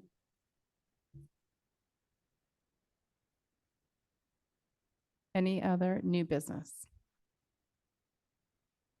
Any other old business? Mrs. Elmore Stratton. So I just wanted to bring up, and I know that Mrs. Winters is going to touch on this in the upcoming year, but wanted to just remind everyone that we really should take a deeper dive into SAC. I know we wanted to look at ways to get more students involved in SAC and also see how it complements us tackling the achievement gap. So I just hope that that work is gonna continue and that we can put that on the forefront of 2024. That is definitely on my top 3 list of C&I things to tackle in 2024. And just to tack onto that, again, this is that cross collaboration. Mr. Greenbaum and I have been talking a lot about transportation for preschool, and in other districts, what they've done is they've implemented before and after care to ease the transportation costs. And it's proven to be a cost-effective way to do that. So that's something that we're looking at going forward as well. So I think there's going to be a lot of discussions about not only expanding capacity for SAC, but also what does SAC look like? And how do we make it into opportunities for both enrichment and assistance for students who need it? I think that's the future, definitely going forward. And Ms. Elmore Stratton, I'm so glad I have your cell phone number, because although you may not sit at this table in January, you were clearly the board expert on that topic. So if you don't want to talk about SAC, maybe don't pick up my calls. I'm booked and busy. No, just kidding. No, I just want to make sure that we're going to keep that going. absolutely keep on that deck. conversation going. Thank you so much. Okay, thank you. Any other old business? Okay, seeing none, we will move on to our second public comment. This is our second public comment period, during which you may comment on any school-related topic. If you would like to speak now, please clearly state your name and municipality. We will alternate between speakers here in the room and those who are online. Each speaker will be given a maximum of 3 minutes to speak. The timer on the screen will indicate the amount of time you have remaining. Public comment is an opportunity for members of the community to comment on matters relevant to the operations of Cherry Hill Public School District or within the authority of the Cherry Hill Board of Education. The board welcomes diverse opinions on relevant matters. Under established federal law governing reasonable restrictions on speech in public forums, statements which demean individual community members or groups, or which are irrelevant to the operations of the school district or are repetitive, will not be permitted. Community members who would like to present information not relevant to the school district are always welcome to communicate directly to the district superintendent, board president, and all board members via email or other alternative means. And let's see, open up our Zoom. And we will start, if you would like to, please say your name and your municipality. Nick Gaudio, Cherry Hill, New Jersey. And I just wanted to congratulate Kim Gallagher, Renee Sherfain on their Board of Ed election. And one of the things I really noticed about Kim that is pretty awesome, she is so good at being concise and just respecting the entire community out here during these long meetings that has come out, away from their families as well, just as the board is too, at keeping these meetings moving by just not being long-winded and not carrying on and rambling on reiterating the same topics again. So Kim, I applaud you on that. And Renee, I'm sure you will be a good public servant to our community. And I wish you the best of luck as well. So thank you.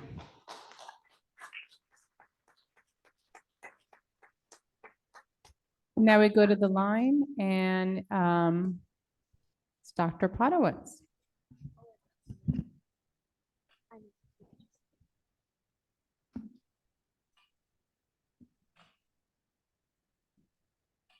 We cannot hear you. Can you please unmute?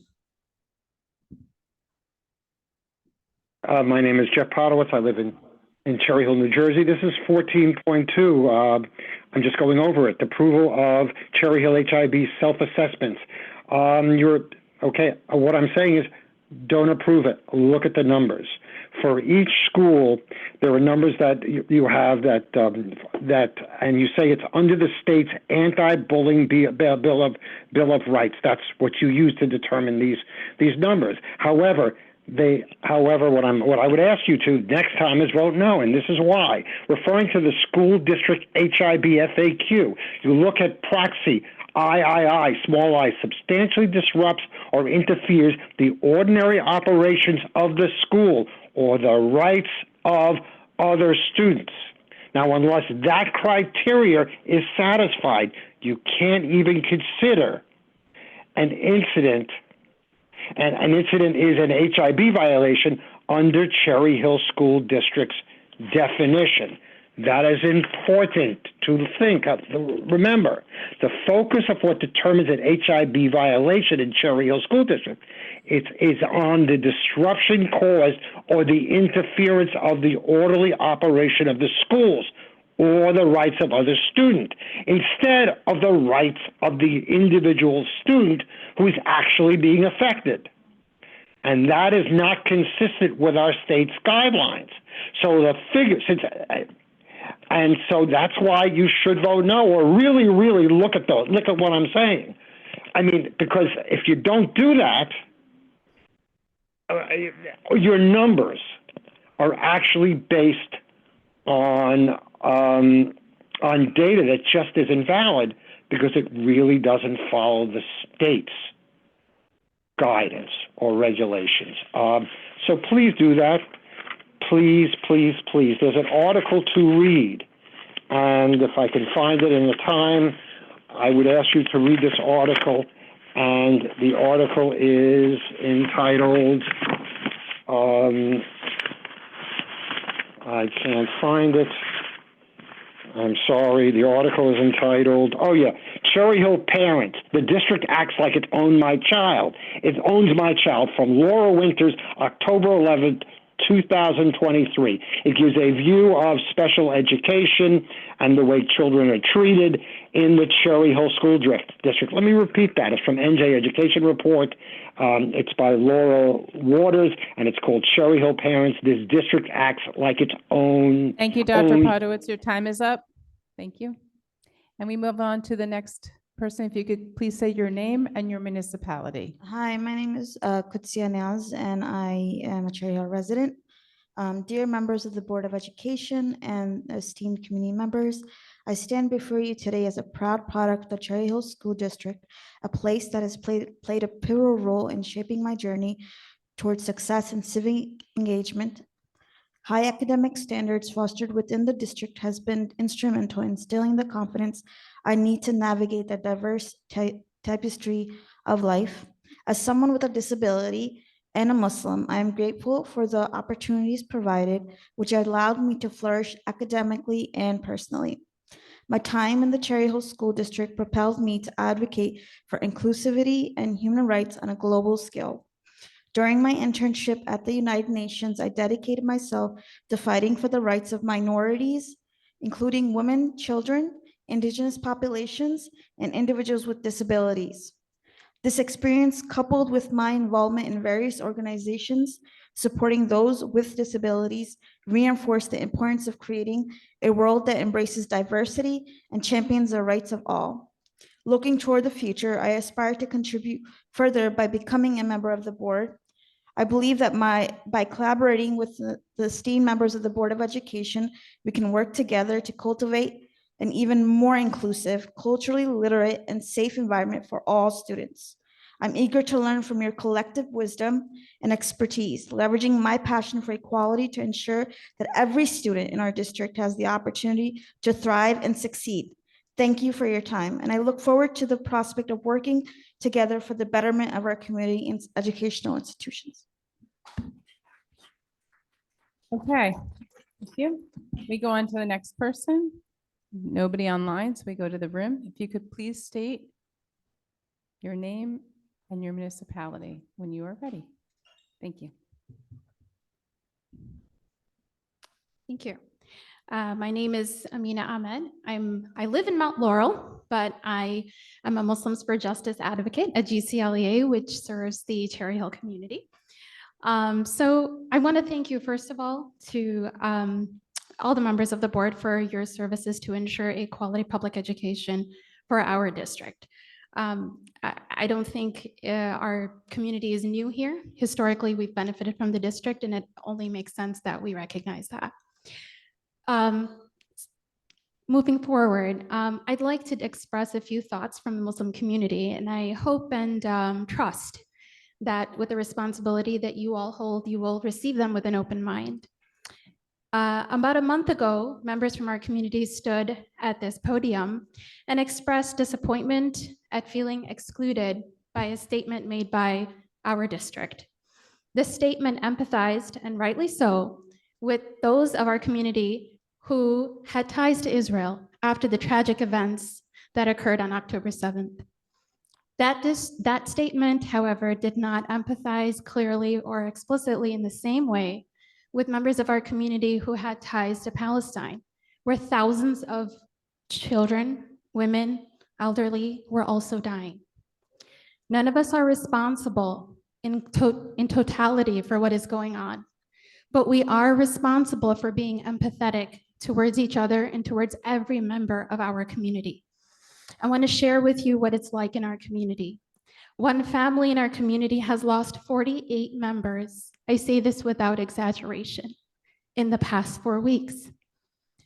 We receive calls from family members when it is possible to make a phone call from that region of the world saying goodbye because they don't know whether we will be able to hear from them the next time we speak.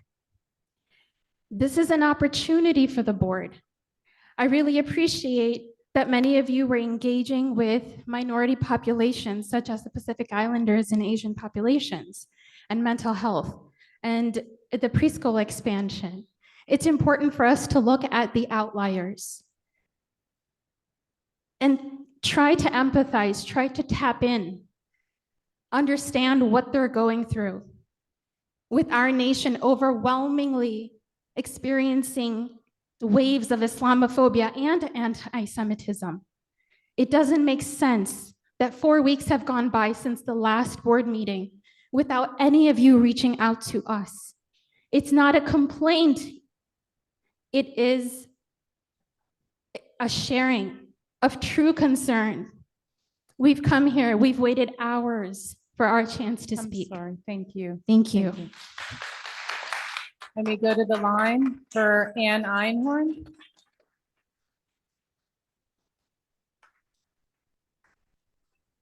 Ann Einhorn, Cherry Hill, New Jersey. So I just have a couple of questions, perhaps comments. I did attend the CNI meeting of last week. And one of the things I didn't really hear much about was the effect of that report on the delivery of basic skills, because that is so overdue for revision and how we implement it. It should really be a top priority with other priorities for CNI and the Board of Education. I do have a question about the meeting at Malberg on November the 30th that was just announced. Will the staff and the committee that was formed also be at that meeting? And are you considering forming another pre-K committee that also would include parents of the children who are currently enrolled, as we know it, at Malberg? I reread the presentation of May 23rd and listened 2023 for pre-K. I do have one question. Did our district fully vet whether all the off-site facilities have not been in violation from the New Jersey Department of Children and Families Office of Licensing? I make the great assumption that something like that has been done, but I would like the committee as well as the Board of Education and administration to consider looking at the New Jersey Department of Children and Families Offices of Licensing regarding a couple of the off-sites that you have planned, I believe, for the community and our pre-K kids. And I agree with you, Mrs. Elmore Stratton, that the next budget process will be interesting. I am going to tell you now that you must go to 2%, because quite frankly, what I heard at CNI, there are positions that our students desperately need. Thank you. Okay, go back to the room. If you could kindly say your name and your municipality. John Starling, Cherry Hill. Members of the board, just wanted to thank you for giving us the opportunity to speak, as you always do. Not only do I stand here as a parent of 4 in the school system, but I'm also the imam of GCLEA, which is located right here in Cherry Hill. And I've served this Muslim community for the past 12 years. And I'm here to address a pressing concern with our community, and that is the significant rise in Islamophobia. Not only was this acknowledged by the president and the White House, but according to CARE, which is the Council on American Islamic Relations, incidents of Islamophobia, anti-Muslim or anti-Arab bigotry have increased by 216% over the past month, affecting not only the Muslim students in our schools and people in their workplace, but also tarnishing the inclusive atmosphere we strive to maintain. In light of these troubling figures, it is imperative that we take proactive measures to foster an environment where diversity is not only embraced, but celebrated. And so I'm following up today and emphasizing on a proposal that we made in a recent meeting with the Board of Education to implement comprehensive diversity and sensitivity training for both students and staff, tailored to address the specific challenges posed by the rise in Islamophobia. The workshops, they should provide insights into the rich cultural tapestry of Islam, dispelling misconceptions and promoting understanding. And by incorporating these training sessions into our educational framework, we can cultivate an atmosphere of tolerance and mutual respect. Students and staff will not only learn about different cultures, but also develop the empathy and understanding necessary for a harmonious coexistence in our diverse society. We cannot forget that education extends beyond textbooks. It encompasses the development of responsible and compassionate citizens. And our commitment to diversity and sensitivity training will not only benefit the individual lives of students, but will also contribute to building a stronger, more cohesive community. Furthermore, it's crucial that educators receive specialized training to recognize and address instances of bias or discrimination. Equipping our teachers with these tools will create a safe space for all students and ensure that our schools foster personal growth and academic success. So again, I urge the Board of Education to take bold steps in the face of rising Islamophobia. By investing in diversity and sensitivity training, we can fortify our schools against prejudice and shape the educational environment that truly reflects the values of inclusivity and acceptance. And I and the Muslim community of Cherry Hill are standing by to help and waiting for your call. Thank you for your time and consideration. Thank you. Next. Hi, if you could kindly say your name again and your municipality, please. Oh, sure. Thank you. David Berkovich, Cherry Hill. I apologize. I don't have a prepared statement like the previous speakers. I feel very passionately about anti-Semitism. So I'm going to say that I feel very passionately that anti-Semitism doesn't happen. Don't want to misconstrue my words. To follow up with what the Imam said, if we're going to devote so much resources towards Islamophobia, what are we going to do about anti-Semitism? I don't know of any schools that had to close down or had to be closed for the day because of bomb threats in the Islamic community in Cherry Hill. But I do know Kelman did, Pulse did. I know there was a day of rage that was widely dispersed throughout the world, and many people, many Jewish students in Cherry Hill did not attend school. Many, and let alone the fact that across college campuses all over the US, you have Jewish students, not Israeli, Jewish students cowering in halls, scared in Columbia, scared to enter classrooms. And we're talking about Islamophobia. And by all means, I don't discredit the problems of that community. I'm just not aware of it. What I am aware of is the deep and alarming rise in anti-Semitism. And if we're going to talk about addressing Islamophobia, we need 10 times more effort to address anti-Semitism because it's a huge problem.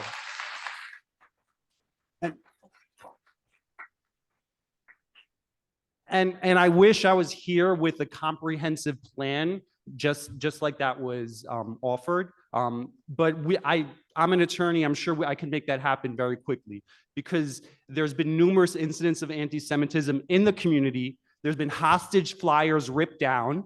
There's been students that are scared to go to school because of anti-Semitism. People have been suspended because of anti-Semitic incidents. And that's something the board needs to address. And there needs to be a comprehensive anti-Semitic policy to address this both prophylactically and restoratively, address people who engage in anti-Semitic behavior. Thank you very much for your time. Thank you. If you could please state your name and your municipality. Hi, my name is Janam Salem. I've been a part of the Cherry Hill School District for over 20 years. I have 4 boys who have gone through the entire school district. And throughout their time at the Cherry Hill schools, I've done as much as I possibly can to help the community and enrich it. I've been a room mom every single year. Sometimes I've had to be 2 room moms for this simultaneously. I was PTA president of Thomas Paine for 2 years. I worked with Dr. Rickensrud, a wonderful individual, by the way. And when my kids went to middle school and high school, and they were wrestling. They're not very good wrestlers at all, but in any case, I did help. And I did man the stacks, the snack stands, do whatever I possibly could. Why am I mentioning this? I'm not mentioning this to get kudos. I really am not. I'm mentioning this because I love this community and I wanted to enrich the community. Okay. What happened after October 7th made me feel like I didn't belong anymore in this community. And that's not fair to us. If you're going to put out a statement that's going to emphasize with the innocent life lost, the Jewish lives lost, there should be a statement about the 11,000 Palestinians that were killed. There should be a statement that 4,500 of them were children. Children. How could they have been anything but innocent? They were innocent, okay? You'd never put out a statement like that. The school district kind of, just brushes us aside, made me feel as if Palestinian lives don't matter. I'm a Palestinian American, and I've done everything I can in this community. I love my neighbors. I have Jewish neighbors. I love them. My children have Jewish friends, okay? That hasn't changed. We're still the same people, all right? But you made us feel like we were marginalized and that we didn't matter anymore, and that was not fair. I realize that there's a growth in anti-Semitism, but there's a very big growth in Islamophobia in general. And you all have to realize that. Okay, we are not denying that that's a horrible thing. We're Muslim, okay? And Muslim people believe in the complete, any innocent life lost is wrong. We condemn whatever happened on October 7th. But you know what? Palestinians have been living October 7th 100 times over. Okay, we've been living September 11th 100 times over, and we've never gotten any empathy. Okay, the very least you should have done, you failed my children, okay? You really did. My son had to be videotaped wearing a kufiya with on social media saying he's a terrorist. We're not terrorists. We've been in this community over 20 years. We've done nothing but try to be as helpful to the community as possible. Thank you for your comments. By the way, all lives matter. Thank you. Thank you for your comments.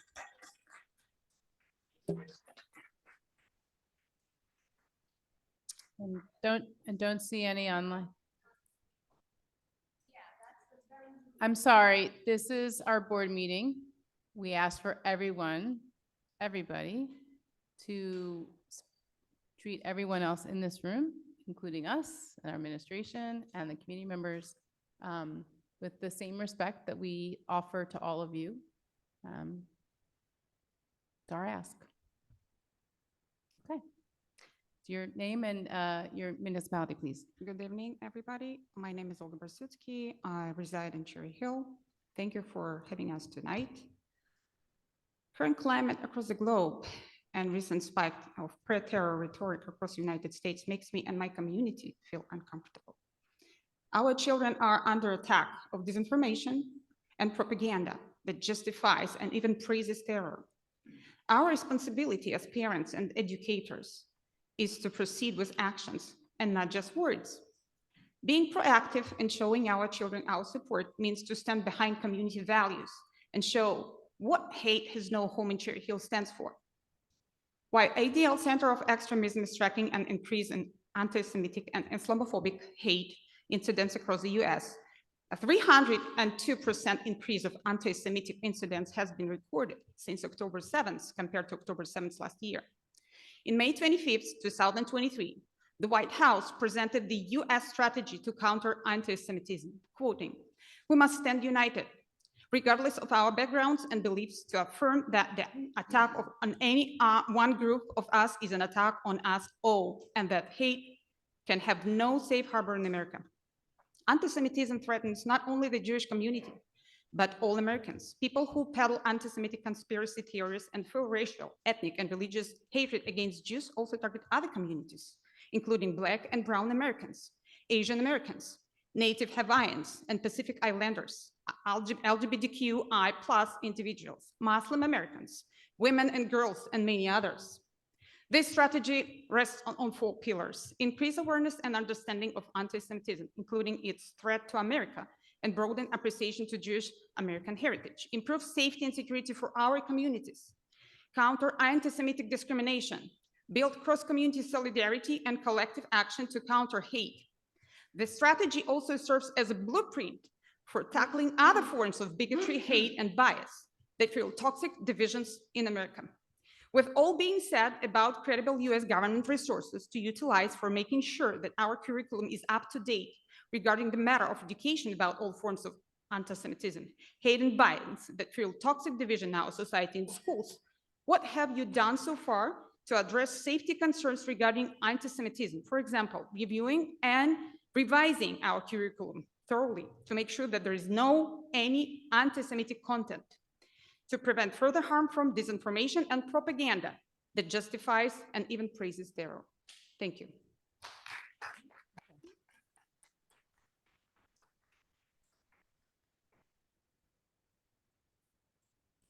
In Mrs. Stern's brief absence, we have no one else on the line, so go back to the room. If you come up, whoever's up next, state your name, municipality, please, 3 minutes. My name is Rabbi Avi Benun. I'm a resident of Cherry Hill. I'm hearing all this conversation and I am asking you, the Board of Education, what you guys doing really? Instead, hearing hate from left and hate from right, and the kids coming to the school to learn, instead teaching them love each other, you let them go with the conflict. Conflict is 6,000 miles away.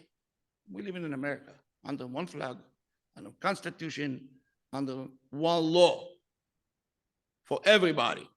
Doesn't matter who he is, what he is. I love everybody. I respect Islam. I have a lot of friends Islamic. I have a lot of Palestinian friends. I did business for 20 years. That's not the issue. Where's the hate coming from?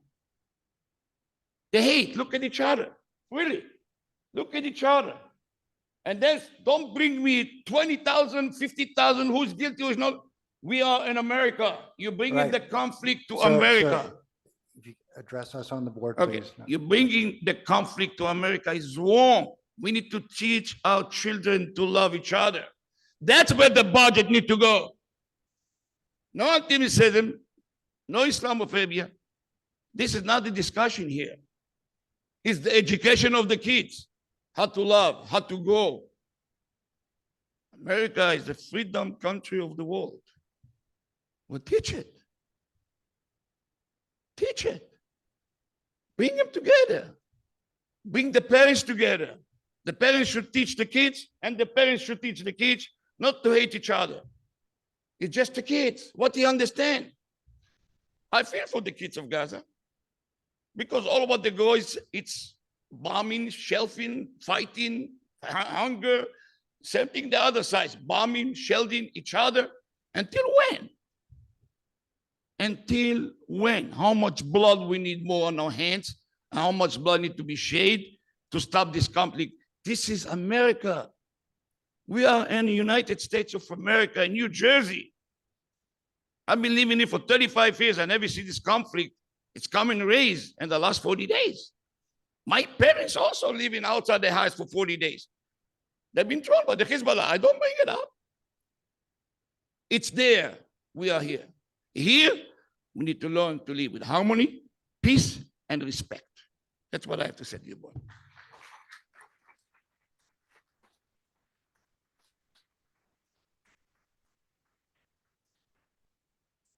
And we have no one waiting online, so we're staying in the room. Name and municipality. Hi again. Isaac, Cherry Hill. So you mentioned minor changes on the freedom of prayer or prayer in school and whatsoever.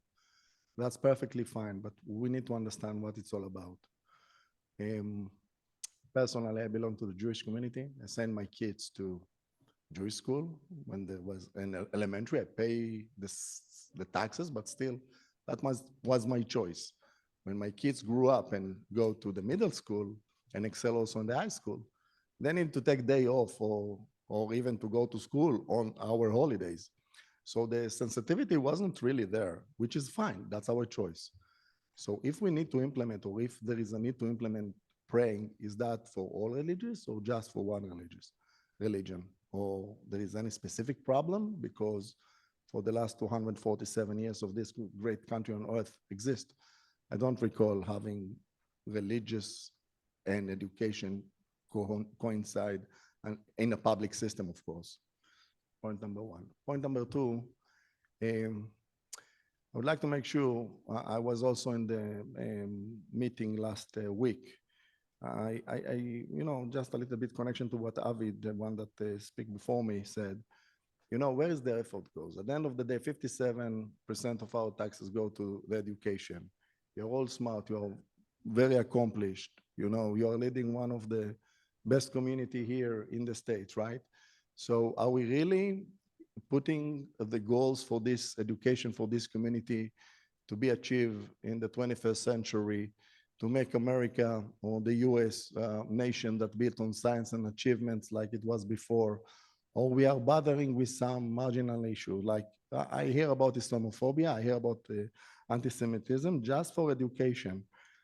Jews are 6.3 million in the US, Muslim 4 million, population ratio 1.5.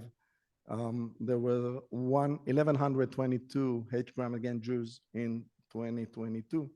2023 is not there yet, but last month, 300% or more, as was said. So it's 7.1 times more against the Jews. And 25% of the Arab here in the States are Muslims, the rest are Christian. Do we have any problem with Arab, which are Christian, also feel Arabophobia or something like that? That's not my question. That's not my profession. That's not my answer.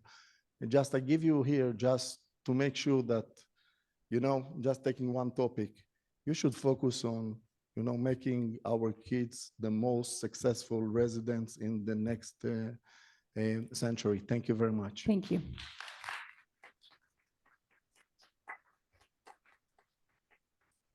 Are you a student in our district? Yeah. I'm sorry that we didn't have you go first. That's I okay. didn't realize that you were back there and wanted to speak. Normally we have the students go first. So I apologize for making you wait. If there are any other students in the district, I would ask you to please come forward at this time, because we always give priority to our students to speak earlier. So thank you. Sorry, I'm trying to make you wait. All right. Now, your name and your municipality, please. Tara Steinhurst, and I live in Cherry Hill, New Jersey. Today, I stand before you with a heavy heart and a story that hits close to home. On October 7th, the terrorist organization Hamas committed heinous acts against innocent lives in Israel. I'll never forget that Saturday morning, waking up in shock and disbelief after hearing about the horrors unfolding in Israel. I felt like I was having a nightmare and that I desperately wanted to wake up from. I was devastated. My 80-year-old grandparents, uncles, and aunts, cousins were forced into bomb shelters, enduring unimaginable fears as terrorists roamed outside their homes. For over 17 hours, they huddled together without water or electricity until the IDF rescued them. Let me share a glimpse of my family's heritage. My maternal grandfather fled Iraq after the Jewish community in Baghdad faced the Farhud pogrom in 1941. My grandmother escaped Yemen due to the repeated attacks on their Jewish community. On my father's side, my great-grandfather sought refuge in the U.S. from Germany after losing most of his family in Auschwitz due to the Holocaust. What unites these tragedies is anti-Semitic hate. Jewish people, like my family, migrated to Israel seeking a peaceful life, but peace has been elusive. Time and time again, my family had to fight for the basic right to live. As a teenager witnessing events, I'm troubled by the rising anti-Semitism in the world. It pains me to say that my generation is exposed to anti-Semitic content on social media. Posts like "From River to the Sea, Palestine will be free" are not just political statements, they're calls for annihilation for the entire Jewish nation, call for genocide. I want my home, my community, and my school to be safe spaces for everyone, regardless of their background. Today, I call on our school to take a stand against anti-Semitism, just as it did for other minority groups. Education is a powerful tool, and I urge our school to educate students about the destructive impact of anti-Semitism. It is only through understanding and empathy that we can create a community where everyone feels safe. Thank you for your time, and let us work together to build a world where hatred has no place and understanding and acceptance prevail. Thank you.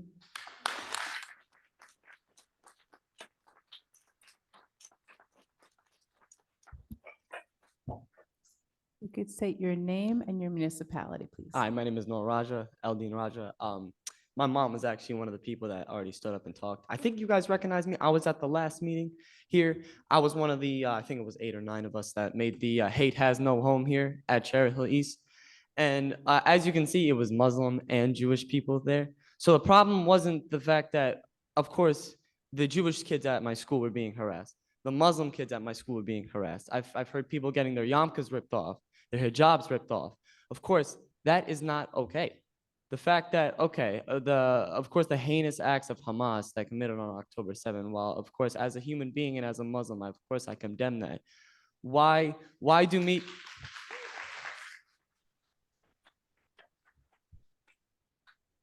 Can I get that time back, by the way? I love the applause, but can I get that time back? I'm sorry. No, I'm not they able don't- to. keep- Okay, So cool. keep going, keep it Okay, going. cool. And I also was that kid that got recorded in by a student came up to me and my friend because I was wearing a kufiya, which isn't something saying I'm pro Hamas, pro Palestinian. That's just that's an Arab thing of culture. It's just most all Arabs wear as a culture. Because I was wearing that, because my friends were also wearing that, a student thought he had the audacity to come up and record us. Now, of course, a lot of people said condemning that student, what are you doing, what are you doing? But the fact that the letter that you guys sent out in the first place divided my school so much to the point where I'm not able to focus in class and in school, that I hear my Jewish friends getting harassed. I hear my Muslim friends getting harassed. Throughout that entire week, I could not focus, and neither could my Jewish friends. Both communities were attacked. And that was at the fault of the Board of Education. I got wrongfully recorded. I didn't give my consent. I was not comfortable. Neither were my friends that weren't even Arab. They were just helping, supporting me as a friend. Why did they get called animals, terrorists, blah blah blah? And I also heard that a lot of Jewish kids got recorded and taken pictures of. That is not okay. The fact that letter, sorry for stuttering, that letter that you guys sent out divided my schools to the point where my principal, Dr. Perry, and the staff had to have assemblies to try to unite, announcements to try to unite our school. And that all started with that letter. So this is your fault. The fact that you guys divided us so much of my school that for that entire week, I could not learn. I could not focus in school. That me, myself, as well as a Palestinian kid that was scared to go to school, of my Jewish friends that were scared to go to school, my Muslim friends that were scared to go to school. I even had a good friend of mine that was not recording the photo or the video. He wasn't scared to, he was too scared to go to school. My Jewish friends, my Arab friends were all scared. Why? That's not okay. By none of us. We're not, it's not all right. Thank you. Your name and municipality. Hi, my name is Jennifer Sharman. I live in Cherry Hill. First, I'd like to congratulate those that won the Board of Election this term. Don't count me out yet, just saying. And also would like to begin by saying that I have, again, great disappointment with our Board of Education, which is why I was running in the first place. You have failed our community numerous times. It's evident in what's being said here right now. Hate and terrorism has no place anywhere in our community, and you guys need to do a better job of communicating that. Secondly, our academics. You guys have interventions now, as you call them, in place, but this shouldn't be the first time we're hearing about this. This should have been done a long time coming ago. In fact, Ms. Stern, you even said that this is the first time in a long time that you've seen the actual interventions in place, and that's just sad altogether. I also did not hear anything about the academics of any children with disabilities. There was nothing addressed with that, which is the standard with these board meetings. And I would also like to point out about the student voice that you guys so much advocate, but you see very little here in the Board of Ed meetings because you don't clearly make it known that the students should be waiting for the first discussion time or community discussion time to be able to speak. You wait until that point comes, but you don't announce it in the beginning of the meeting. There are so many students that probably leave, and I've seen it over the years that I've been here, they leave because they can't wait.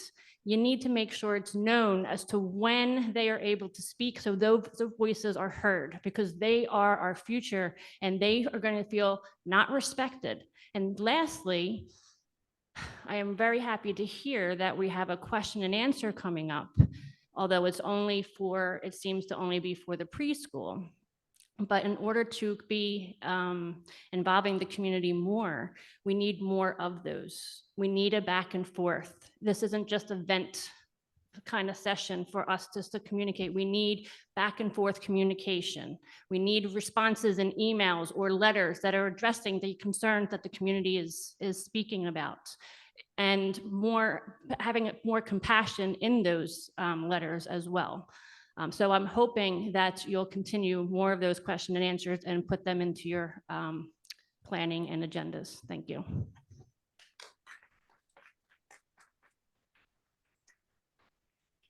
Please state your name and your municipality. Hi, my name is Saifuddin Raja.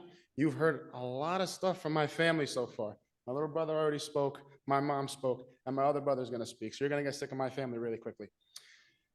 I wanna just point out, you guys, thank you very much for sitting through all of our complaints. I know it's probably not easy. I'm an educator in the Philadelphia School District, and I know this can't be easy for you guys. So thank you very much for listening, and thank you very much for being here, first and foremost. Let's just give them a little bit of applause for that.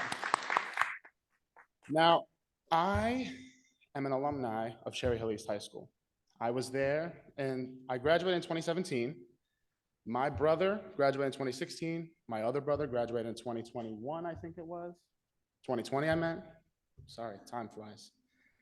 And my little brother is there now, gonna graduate, hopefully, in this next upcoming graduation. We have had a Raja in Cherry Hill East for the past, what, 10 years? Going on 10 years. We've always had some kind of tension between the two sides, but it's never been like this. I've never seen it or heard of it like this. I've always loved Cherry Hill in general. I was a Cherry Hill East member. I went to Cherry Hill East. After I graduated college with my mathematics degree, I went and I subbed in Cherry Hill East. I was a substitute teacher there. The community is not a bad community. Nothing is wrong with Cherry Hill East, it seems. But all of a sudden, the community hasn't changed. All of a sudden, this stuff happens and everything goes crazy. I don't see how this community now is any different than it was when I was there. I don't see any difference when I was there as a substitute teacher. Now, I know you guys are probably doing the best you can, but as a teacher, my whole goal was to one day come back and work as a math teacher in Cherry Hill East. That was my goal in mind. Now, I'm not saying that I'm not doing that anymore. I would love to come and work at Cherry Hill East, but I'm just saying my faith is a little shaken in this community, in the board, because that should not happen. From hearing from my little brother that parents are coming into the school and harassing students. Teachers are harassing students. Students harassing students, it happens. I understand you can't stop everybody. There's thousands of kids in that school. But teachers should not be harassing students, calling them a terrorist. Parents should not be allowed in the school and harassing students as they're going to report students harassing them. That's just not right.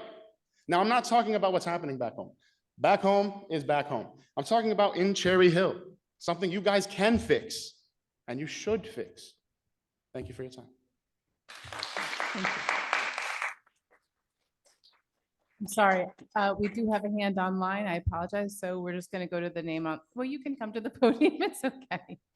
And we go to Alana Yara's online, and then we'll come back in the room.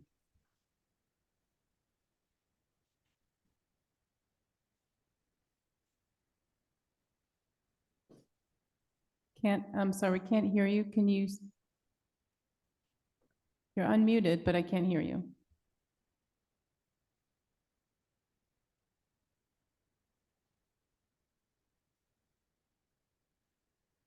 Okay, why don't we go back to the room, and if you can resolve your tech issues on your end, Alana Yares, then please, we'll come right back to you after this next comment. Thank you. Okay, if you could please state your name and your municipality. Yes, hi, thank you. My name is Ronit Januszkiewicz, Cherry Hill, and it's my first time speaking, so I apologize if I am reading from a phone. I appreciate the opportunity to address the school board today regarding a matter that concerns the changes made to Protocol 2270 of religious practices in our public school system. We would appreciate more details on the policy changes, however small they are. They should be a specific area where people are allowed to pray. It should be in the middle of the classroom. It shouldn't be in the middle of a classroom or a hallways. We should be cautious and tread lightly, trying to avoid endorsing or promoting any specific religious beliefs in government-funded institutions, ensuring a diverse and inclusive educational environment for students of various faith or non-religious backgrounds.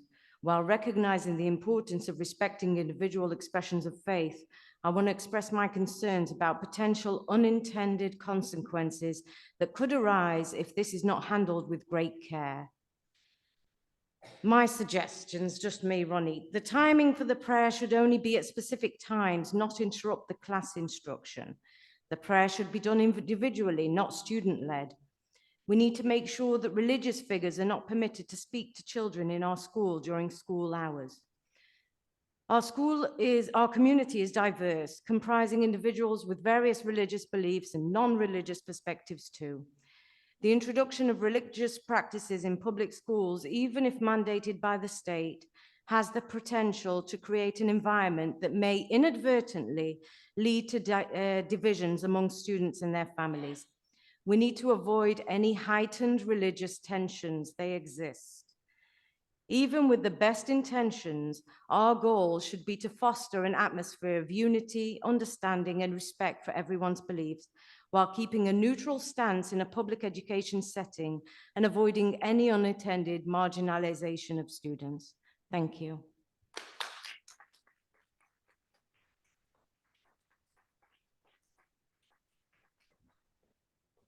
State your name and your municipality. Ina Bolotina, Cherry Hill. Good evening. Thank you for the opportunity to address the board.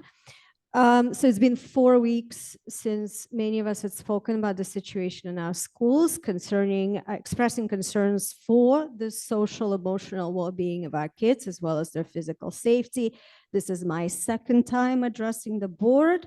And just like some of the members that were previously members of the community that were previously speaking here, we are all wondering, it's been 4 weeks and what has been done. As you could hear, there are lots of emotions, very deep emotions on both sides of various members expressing their thoughts and feelings. And we really need to understand how all of you are taking that information and what it is that you're doing with all of that you're hearing, whether it is tonight or whether it was 4 weeks ago.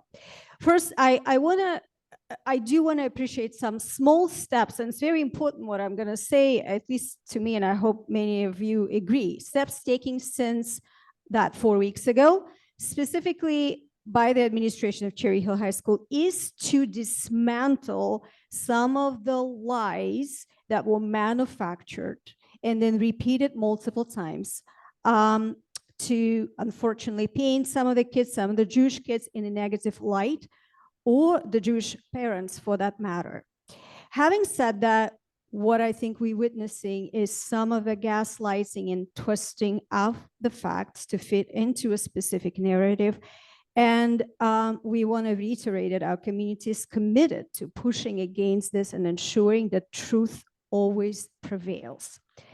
So our next goal is the implementation of an IHRA definition of the anti-Semitism policy, which is vital to the protection of the rights of the Jewish kids in Cherry Hill Public Schools.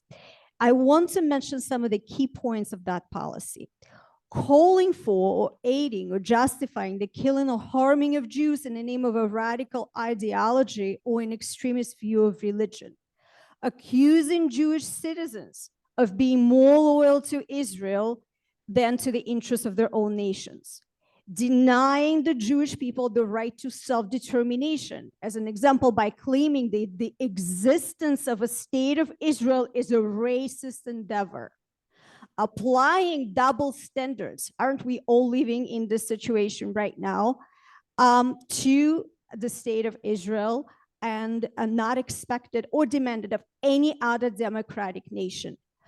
Finally, drawing comparisons of contemporary Israeli policies to that of the Nazis. Thank you. Thank you. Your time is up. Thank you. Please feel free to email us whatever you'd like us to hear if you haven't been able to say it all. And we have a name online, and I'm going to go to Alana Yaras. If you could please unmute yourself. Alana Yaris, can you hear me now? Very well, yes. Okay, great. Thank you. Alana Yaris, Cherry Hill. I'm calling in my capacity as the chair of the Fair Funding Committee for Zone PTA. And I just wanted to make sure that you are aware that there's a fair funding meeting this Thursday at 7 p.m. on Zoom. There was a flyer posted on social media. And our meeting on Thursday will discuss how we're going to be sending thank yous to the legislature in Trenton for the funding of preschool and ROD grants. And I know that they were discussed tonight, and I know you still don't have the exact funding numbers for the ROD grants. But once you receive that, if you could please email fairfundingchps@gmail.com so that we can be sure to include the correct numbers in our thank yous, that would be greatly appreciated. Not staying quiet as a district has let Trenton know that Cherry Hill means business, and we do not want them to forget us. It's just as important now to be heard as it was when we were not funded properly. There are talks of redoing the funding formula to fix the items in the formula that aren't working, and we know that means there are potential cuts for all districts, including Cherry Hill, and we do not want to be included in those cuts. All topics are invited to be discussed during the Fair Funding Committee, so I hope that you will send a board representative as you did last month. We meet the third Thursday of the month. That's this Thursday, November 16th at 7 p.m. via Zoom. And again, if you have any further questions or want the Zoom link again, the email is fairfundingchps@gmail.com. Thank you. Thank you. Go back to the room. Your name and municipality, please. Rick Short, Cherry Hill. Dr. Morton, President and Vice President, you have failed our children dramatically. You are a failure. Do you know why you're a failure? Because you don't even teach this in history.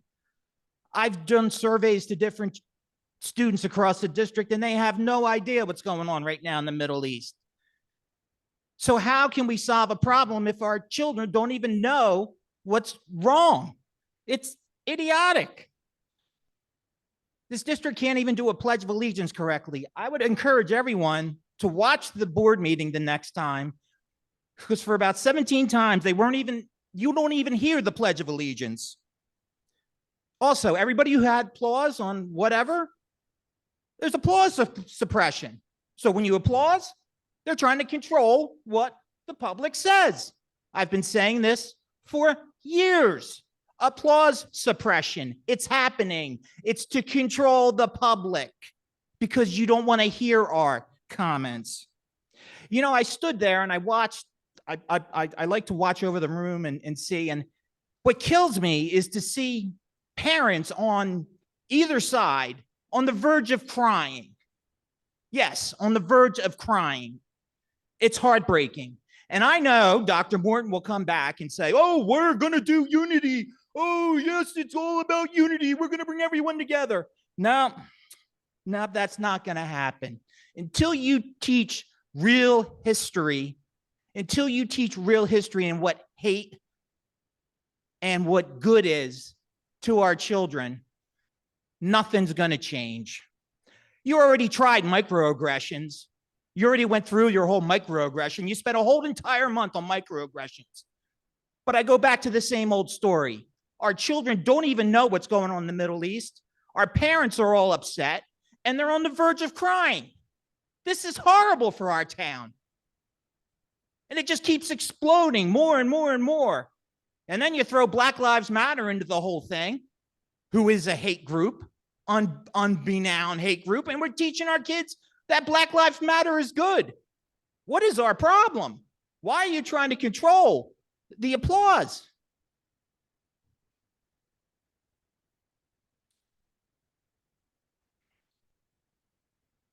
Fix it. You should bring everyone together. We should sit in between each other. We shouldn't be sitting on each other's sides. It's sad to watch. We're better than this. And I think we need body cameras in the schools for our teachers so we can see what the heck's going on. And now we go to the line. Kurt Braddock, you could please state your name and municipality. Kurt Braddock, Cherry Hill, New Jersey. I was kind of the weirdo off to the side taking notes while I was watching in person, but I got hungry, so I had to go get Wawa. So in watching the comments, the very passionate comments from, I hesitate to say both sides because in my estimation, everybody seems to be speaking passionately as a New Jersey or a Cherry Hill resident. And I actually, despite the heated nature of a lot of the comments, I'm actually pretty proud of what I'm watching here because a lot of what I heard while I was there was related to the bringing of the community together rather than kind of pulling it apart. So I was actually proud of what I've seen there. But with respect to my comments with respect to the board, I am a professor of public communication at American University, despite living in Cherry Hill, New Jersey. And my area of research, my area of teaching is actually hate crime and hate, radicalization, terrorism, political violence. So a lot of what's been going on in the last couple of weeks, and unfortunately in the last several years is kind of right in my research wheelhouse. And I kind of want to echo a couple of things that some people have said. I saw two speakers that I really want to echo. Number one, unfortunately, I didn't get his name, but one of the gentlemen talked about the importance of education with respect to Judaism and Islam. And there is a long tradition of research showing that education about the quote, other side, it humanizes the other side and it allows people to understand the other side and empathize with, quote, the other side. I think that is a huge step in the right direction. And I also want to comment on, I believe it was comments from the rabbi who talked about where does the hate come from? And this is where my comment really kind of comes to bear. The hate comes from those who would keep us apart. And the form that takes more and more, and again, there's extensive research to show this, some of which is my own, is disinformation pervading online with respect to Jews, to Muslims, and to everybody in between. Something that I would recommend the board consider, although I'm not naive, I know it is a huge task to undertake and it would take a long time to implement, would be in addition to education about Islam and Judaism, would be some bit of education in relation to media literacy for what kids are engaging with online. Because so much of what they engage with is what makes them think the quote other side is bad or uniformly evil. I believe that's the start. And that's what I've been pitching to everybody that'll listen, both in local and federal government. So I'll stop there. I just hope that everybody continues to be passionate about their own beliefs and recognize the humanity of everybody involved. Thanks very much. Thank you. And Mr. Braddock, we would all welcome Wawa as well, so. Go back to the room. Just kidding. Please do not bring the Board of Education Wawa. We do not take gifts. Okay. Yeah, we need to wait. You could please state your name and municipality. My name is Ronit Cohen. I'm living in Cherry Hill. I will just start and say that we all here because we have kids that go into school district in Cherry Hill, and we all worry and very concerned about their safety.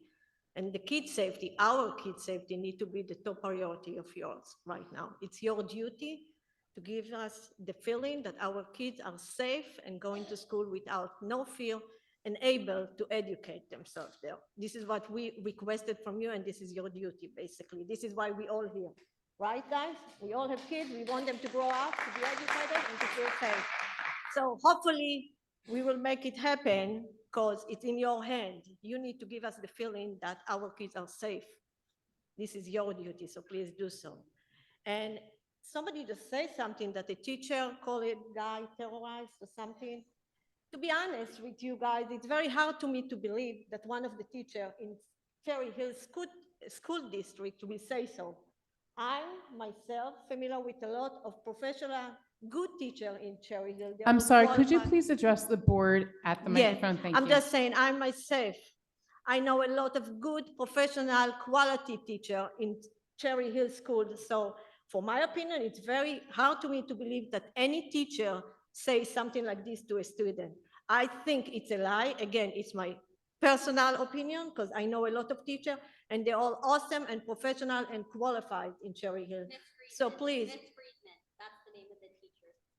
Okay, so if you could please address so- just the board. This is your yes. time to address So- the board, no, so- not the audience. Okay, no, Thank I you. would just appreciate if people will speak the truth as it is and not spread any lies, because we don't need it in this tough time. We all going through a tough time right now, and we need to support each other and to be civil and respectfully to each other. We're all human beings, we all adult. We all need to work toward this. Another thing that bothers me a lot, I don't understand how come people that are not living in Cherry Hill need to come and present in this committee. For my opinion, this is Cherry Hill Board of Education Committee. We are paying the taxes for Cherry Hill. Only Cherry Hill residents need to be present in this meeting. This is my opinion, and I'm sure a lot of people can relate it to this. There is no need to anybody that live in Voorhees or Mount Laurel or Mount Holly or whatever it is that he need to come here and say what he ever is say. He can go to Mount Laurel or Mount Holly where he's paying the taxes there. He should not be here. It should not be reflecting any other way in the committee. This is what I'm thinking. So, and also I would like to say, it's my opinion, as you mentioned before, I would really appreciate if we can have any open dialogue. It's very awkward to me to come to talk here and not to get any feedback from you guys. You're the Board of Education. We all have concern. We all have opinion. We would like to hear any feedback. Thank you. Thank you. Thank you for your comments. If you could please state your name and your municipality. My name is Tuba Hussein and my municipality is Cherry Hill. Dear members of the Board of Education, what I'm not going to do in my statement is debate the ethics or the morality of anti-Semitism or Islamophobia or whether or not Black Lives Matter. I think they are reductive. I think that is distracting, and I think we are better than that. What I will say or state really is a reality that anti-Semitism and anti-Zionism are not the same thing. As someone who often and vehemently criticizes the Saudi Arabian government and the Irani government, I can assure you I am not an Islamophobe. So I would like to start by saying those two things. Thank you for this opportunity. Less than 1 month ago, concerned parents, students, and community stakeholders filled the entirety of this room to present to you, our elected representatives, the horrific treatment that our children had been subject to in the Cherry Hill School District.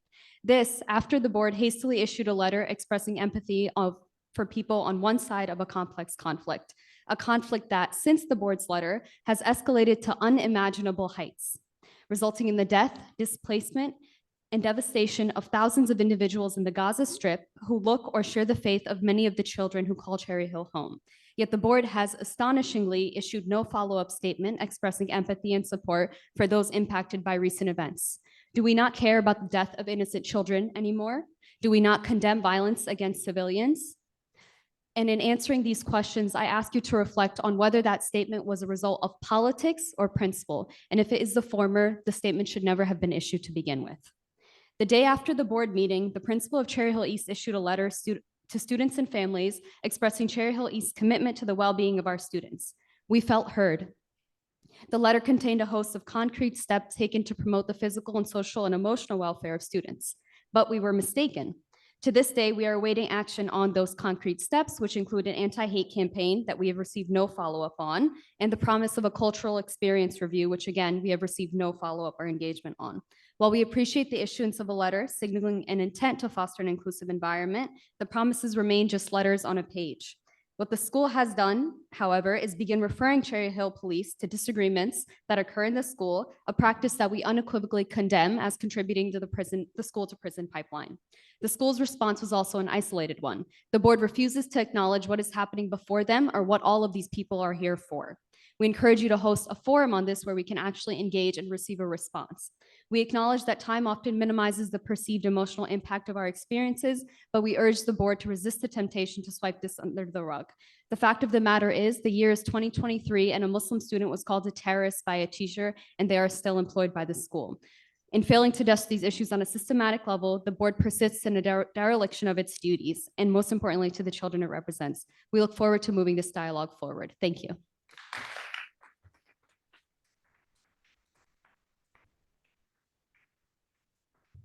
You could state your name and your municipality, please.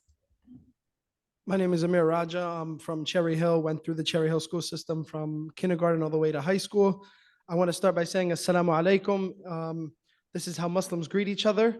And no matter what situation and what conversation they're about to have, it is a prayer to you and peace upon you and your family.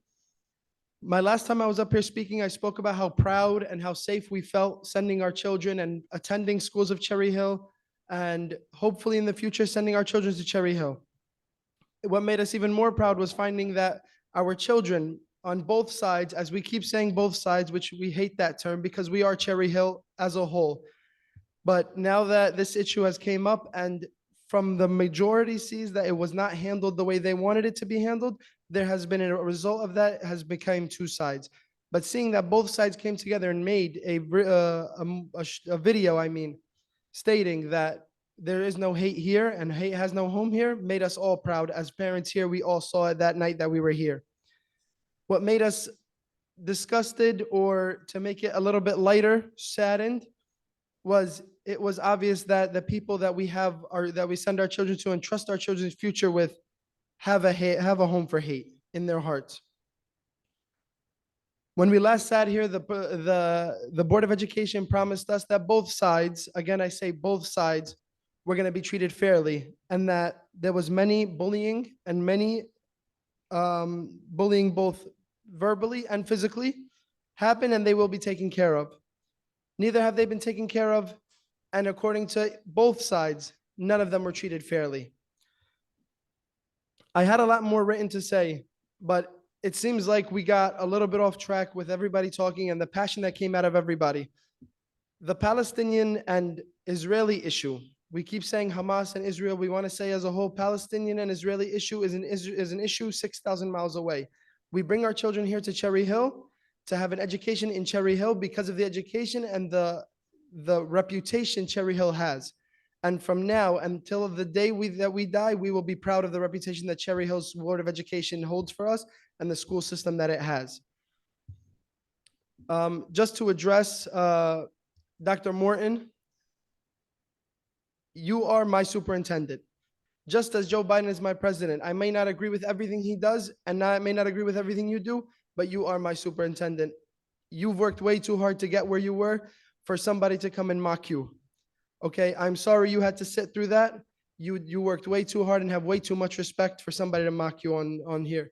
So I'm sorry for that. And for any other issue that we go through, Black Lives Matter, both sides, whatever it is, we are Cherry Hill. We are one, regardless of what religion we are. Islamophobia and anti-Semitism are one. And I hope that the school system shows and is able to teach that to our kids. Thank you. Hi there. Hi, Did you if miss could me? say your Yeah, name. my name is municipality. Charles Goldberg. I'm a Cherry Hill resident. I'm also a clinical psychotherapist, a father, a renowned speaker within the Jewish community who's spoken in 55 communities around the world about the intersection between psychology and Judaism. Most importantly, though, I'm a Jew. So let me tell you one thing that we have to get very clear. Coming from a Jew and not from a person outside our community, anti-Zionism and anti-Semitism are one and the same. That is an irrefutable fact, and to say otherwise is hateful, delusional, and uninformed. Let's make this perfectly clear. It is referenced in the Torah. I literally went to rabbinical school for a few months. I dropped out, what can I tell you? But it is referenced constantly in the Torah that the nation, Jewish people are referred to as Am Yisrael, the nation of Israel. We are one and the same. The idea we face Israel when we pray. You cannot be an informed Jewish person and be anti-Zionist. Now, look, there are anti-Zionist Jewish groups out there. Those people are A, extremely uninformed, and B, most importantly, they are used as tokens to try to support a narrative that is downright incorrect, unjust, and unacceptable. Now, the thing that we also have to say, and this is the thing, this battle is happening here. Our families are over there. This battle is happening here. It's not like we're removed from our families 6,000 miles away. It is happening here in this community. It is unacceptable to say otherwise. To do that is to completely denigrate the Jewish narrative. And what I have to tell you more than anything is that there is a tremendous amount of misinformation. And by the way, whoever that man was who said it's coming from social media, could not agree more. I think if we actually educated our children on this appropriately about how to respond to social media, I mean, I do this with my patients literally on a daily basis. It's a fantastic idea. But we also have to understand something. The rhetoric against Israel and against the Jewish people, anti-Zionism is anti-Semitism. It is downright dangerous. And allow me to make something also quite clear, okay? When Jewish people are targeted, you know, I'll put it like this. Whenever there is one group that is treated differently than any other, that is called prejudice. If you look at the United Nations and the number of resolutions passed against Israel, it is disproportionate, given the fact they are the only democracy in the Middle East. Anything that comes out of the UN concerning Israel must be treated with tremendous care because those statistics are not accurate in the slightest. More importantly, we also have to worry about who we're bringing into the schools. I'm a firm believer in bringing into like schools prayer, having religious leaders come to educate. I'm fine with that. But these people need to be vetted. Because if you have a religious leader who is saying what is happening in Gaza right now is genocide, that is delusional, that is uninformed, and that is incorrect. And while we pray, we don't ever want to kill civilians, let's not forget intention. Let's not forget why we're in this situation, because there was an unprecedented terror attack on October 7th. And let's also not forget this is war. Thank you.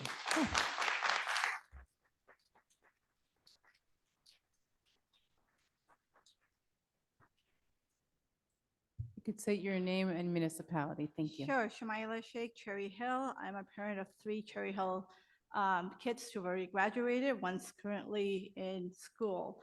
I am deeply concerned with everything that's going on, but I'm going to address that afterwards. I want to start off with special education.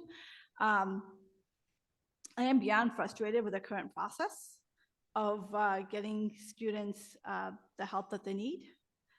It just definitely takes too long. And there's a lack of communication and a lack of consensus of what the case manager is communicating and what the assessments are showing.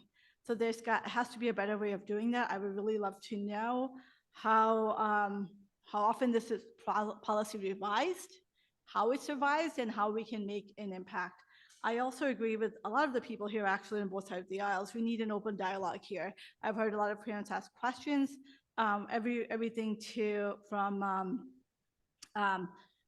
budget concerns to extended pre-K to sensitivity trainings, but I don't know if anyone's going to give them the answers that they need. Is there an email communication that might go off after this meeting so we can get those answers, or are we just speaking to you guys and not getting anything in return? And I'm not sure what the point of that is. So I absolutely agree with having an open forum where we can have this back and forth, because our questions are not being answered. My questions are not being answered. Having said that, moving on to second issue, we need sensitivity training. We've heard that for both sides of the aisles. I don't agree with having religious leaders go into the school system, because you have to weigh out both options. But there is an opportunity here to have them involved in a curriculum and have something made like we did in 2017 for Black Lives Matter. We changed the system in here in Cherry Hill, and it was wonderful. This day and age calls for something in action right now as well. And clearly, parents don't feel sending their kids to school. Students don't feel safe. I don't feel safe sending my kids to school as well sometimes. But it is what it is. And I've voiced my concern to Dr. Morton a few times myself about my frustration. Also, and speaking to the everyone in the crowd, I condemn the violence attacks on October 7th, but I also condemn the violence attacks of October 8th, October 9th, October 10th, October 11th, October 12th, October 13th, October 14th, October 16th, October 17th, October 18th, October 19th, October 20th, October 21st, October 22nd, October 23rd, October 24th, October 25th, October 26th, October 27th, October 28th. Thank you. Your time is up. Thank you. You can No. feel free to email any other comments you might have. You probably got the drill, the name and municipality, please. Hi, my name is Michal Steinhers, and I reside in Cherry Hill. I stand before you today as an observant Jewish individual and a concerned mother, deeply invested in the spiritual and educational well-being of my children. The topic at hand is the role of religion in our public school, specifically the proposition of implementing prayer time during school hours. While I acknowledge the importance of prayer in my own life, I firmly believe that introducing formal prayer session within the school day is a step in the wrong direction.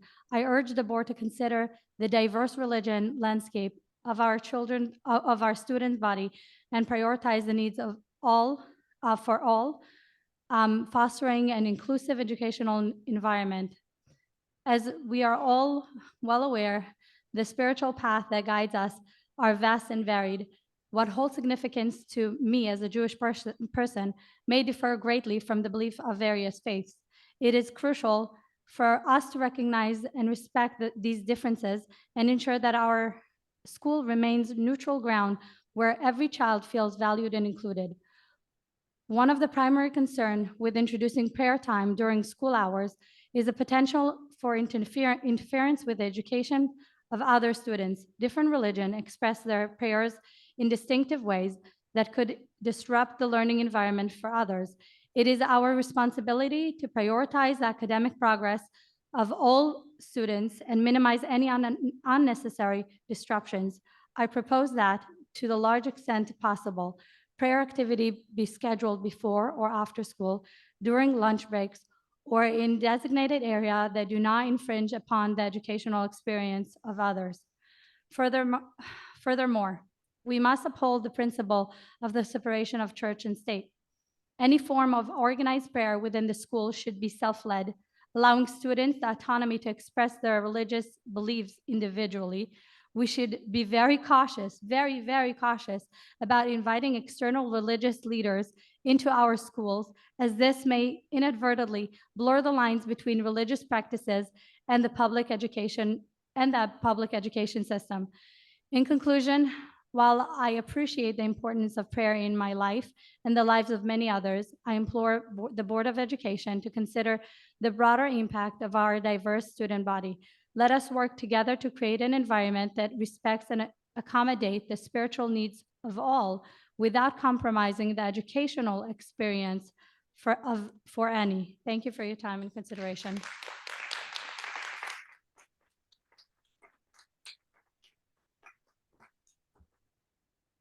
Name and municipality, please. Dr. Plinaments, Cherry Hill. I'm here before you today to bear witness of what I saw in a documentary last Thursday. On October 7th, 3,000 Hamas terrorists crossed the borders into Israel and massacred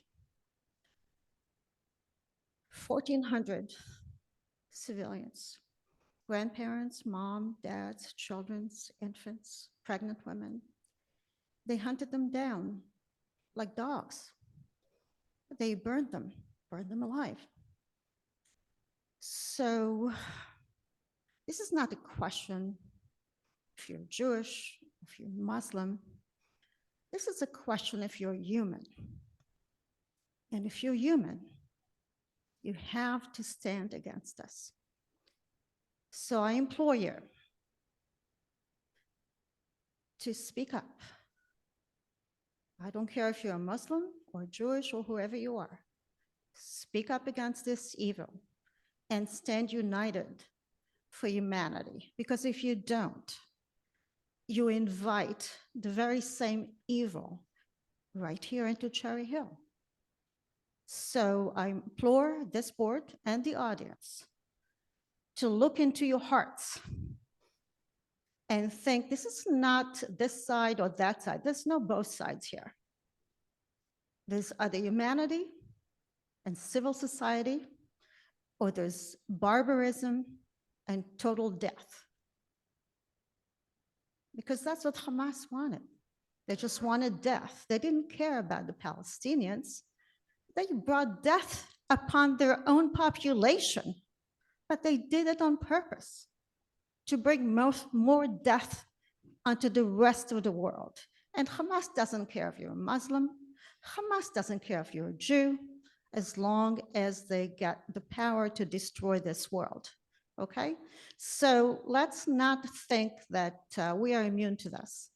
And I call on all of us, if you want to keep this society here in Cherry Hill and beyond civil, stand with life, stand with Israel, stand with the Palestinians who were murdered, and stand with all those innocent victims that have been subjected to terror for decades now.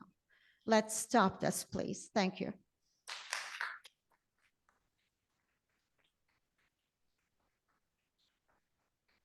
Hi, if you could state your name and your Hello, municipality. my name is Dr. Susan Hoke, and I'm an outsider giving you the view from Haddonfield. I've lived in Haddonfield for 30 years. We've had our racist incidents. We've had an occasional swastika in the central school boys' bathroom. We've never seen anything like this. Why did I come? I came because my husband and I are thinking about downsizing to a condominium or a small house in Cherry Hill. And I read in Newsweek and other things. I read in Newsweek. You guys made national news. Great reputation in terms of things that you might be concerned about, people coming here. Fight breaks out at high school over Israel-Hamas war. This is Newsweek. This is national news. So you like making national news, you made it. Let me tell you something about my background. I think I'm the oldest person in this room. I grew up in the South in a small town with anti-Semitism. It wasn't Muslims, it was Christians. I came home crying at the age of 8 when the girl across the street said, "You can't play with me," my mother says. I said, "Why?" She said, "You killed Christ." I went home, I said, "Mom, Barbara can't play with me. Who's Christ?" I'm Jewish, I didn't know. I grew up with that kind of hatred. We lived in a community where there was a community pool. Jews and blacks couldn't join it. Okay, this is the kind of hatred I saw to some extent as a child. So it was like common. We didn't see Muslim-Jewish hate because we didn't see Muslims. In terms of the prayer, honey, I prayed before every geometry exam and every algebra 2 exam and every calculus exam twice.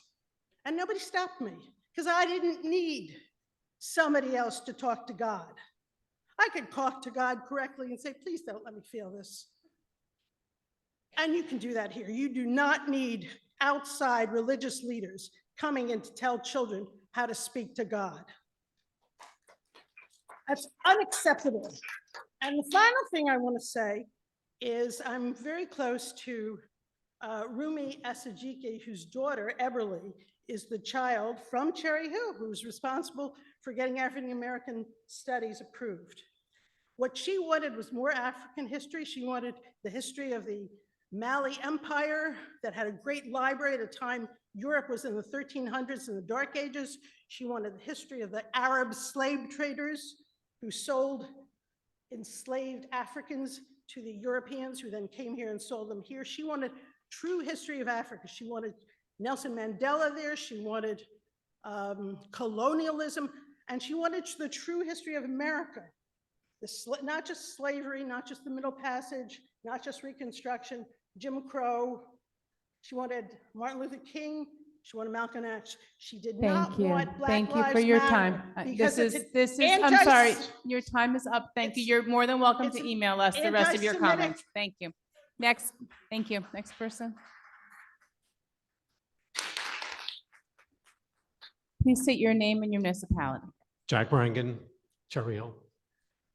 Yeah, I think it's about time maybe you drop the term diversity from your vocabulary, because it seems like the more you talk about it, the more divided we all get. I mean, we have a divided community, we have somewhat of a divided student body. I have more probably more confidence in the kids than I do with the parents. But if we don't emphasize those things that unite us across our diversity, we need to emphasize that we are diverse in America. We are all Americans. We are neighbors here in Cherry Hill.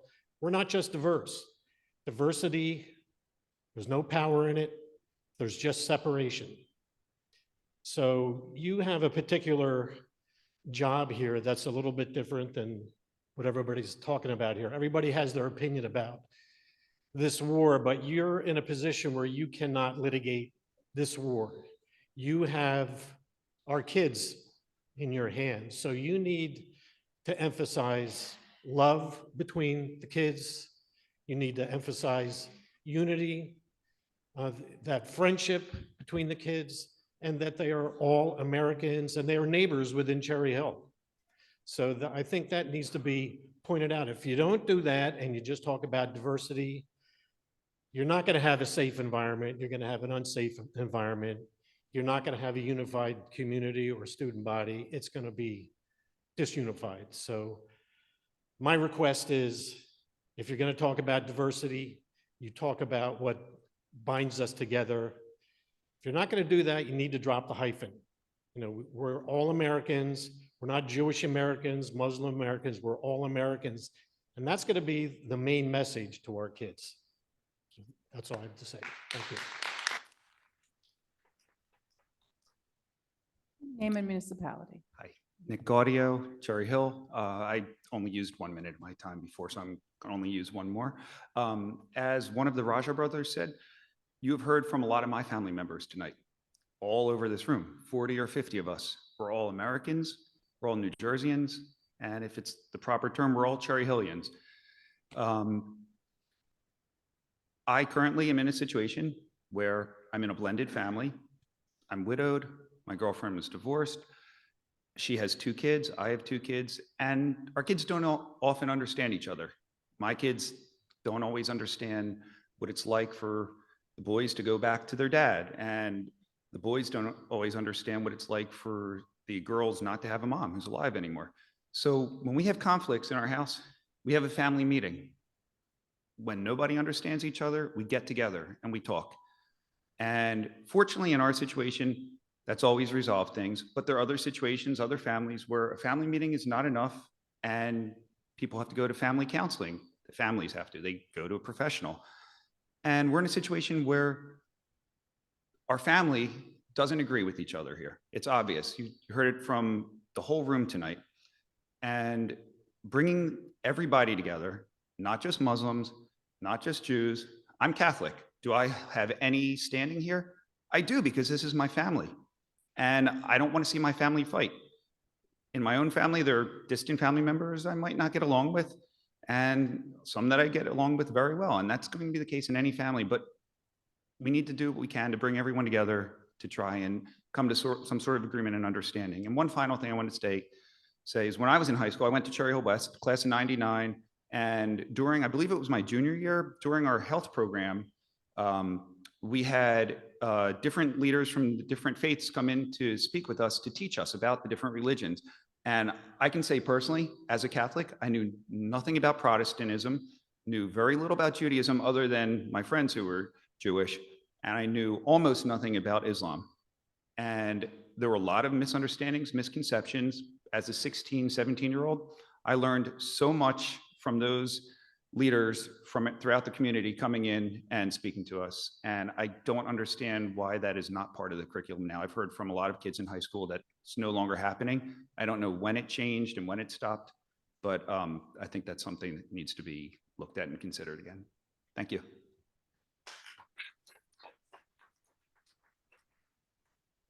Name and municipality, please. Dr. Yoni R, still Cherry Hill, just now in person.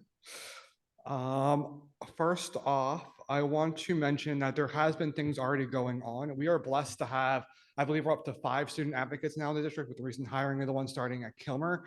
It's been a long tradition at High School East and High School West. I don't know where we found Yanel Joseph, but we need to clone her and copy her and do a bunch. Basically, we should never retire. What she has done and led over the last couple of weeks in support of one of our district consultants has brought the Muslim and Jewish students together in meetings as students to have conversations that should have taken place long ago. I am pretty sure for my family is 45 plus years in Cherry Hill, longer than I've been alive, that hasn't occurred. And we need to do more of that and bringing people together. We should look at what took place in TNEC and use that as an example of what can happen when we let students lead.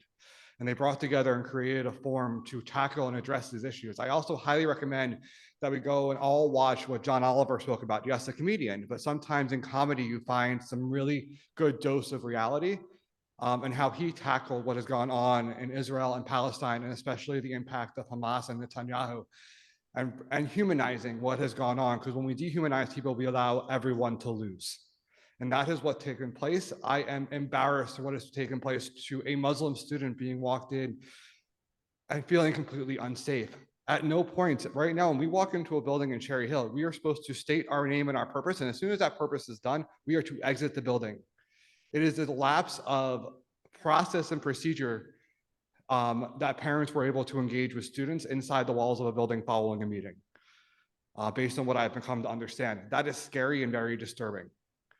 Is why I am hoping that we get these security suites up and running in these buildings very fast as part of the bond work, because that will prevent that from happening. So parents go in the building and leave the building so that they cannot take their angst out on students. Our number one priority in education is to support our students. We haven't done such a great job of that. We have allowed outside forces, especially the horrible nature of social media. We have not educated our students about the toxicity of these devices that we all carry around, sometimes more than one of them, to get off the internet, to understand what it means to critically think, what it means to understand what actually is a fact, to bring people together. I've been a proud member of the Cultural History Committee for 5 years, but I can tell you in the 5 years I've been involved, there hasn't been a single Muslim representation. I have worked tonight to go and meet several of the Muslim families to work on bringing them into the fold, because we need more voices. Diversity doesn't mean separating. It actually means bringing us together, because part of it follows inclusion. We must be more inclusive in our community and make sure that we look around at who's not in the room. One of the greatest lessons I got was from John Obriza when I was in 12th grade, when he looked at the room east side and told me, Yoni, who isn't in the room? And the fact that there was not a single African-American student in that room. And that lesson has stayed with me today. Thank you. Thank you.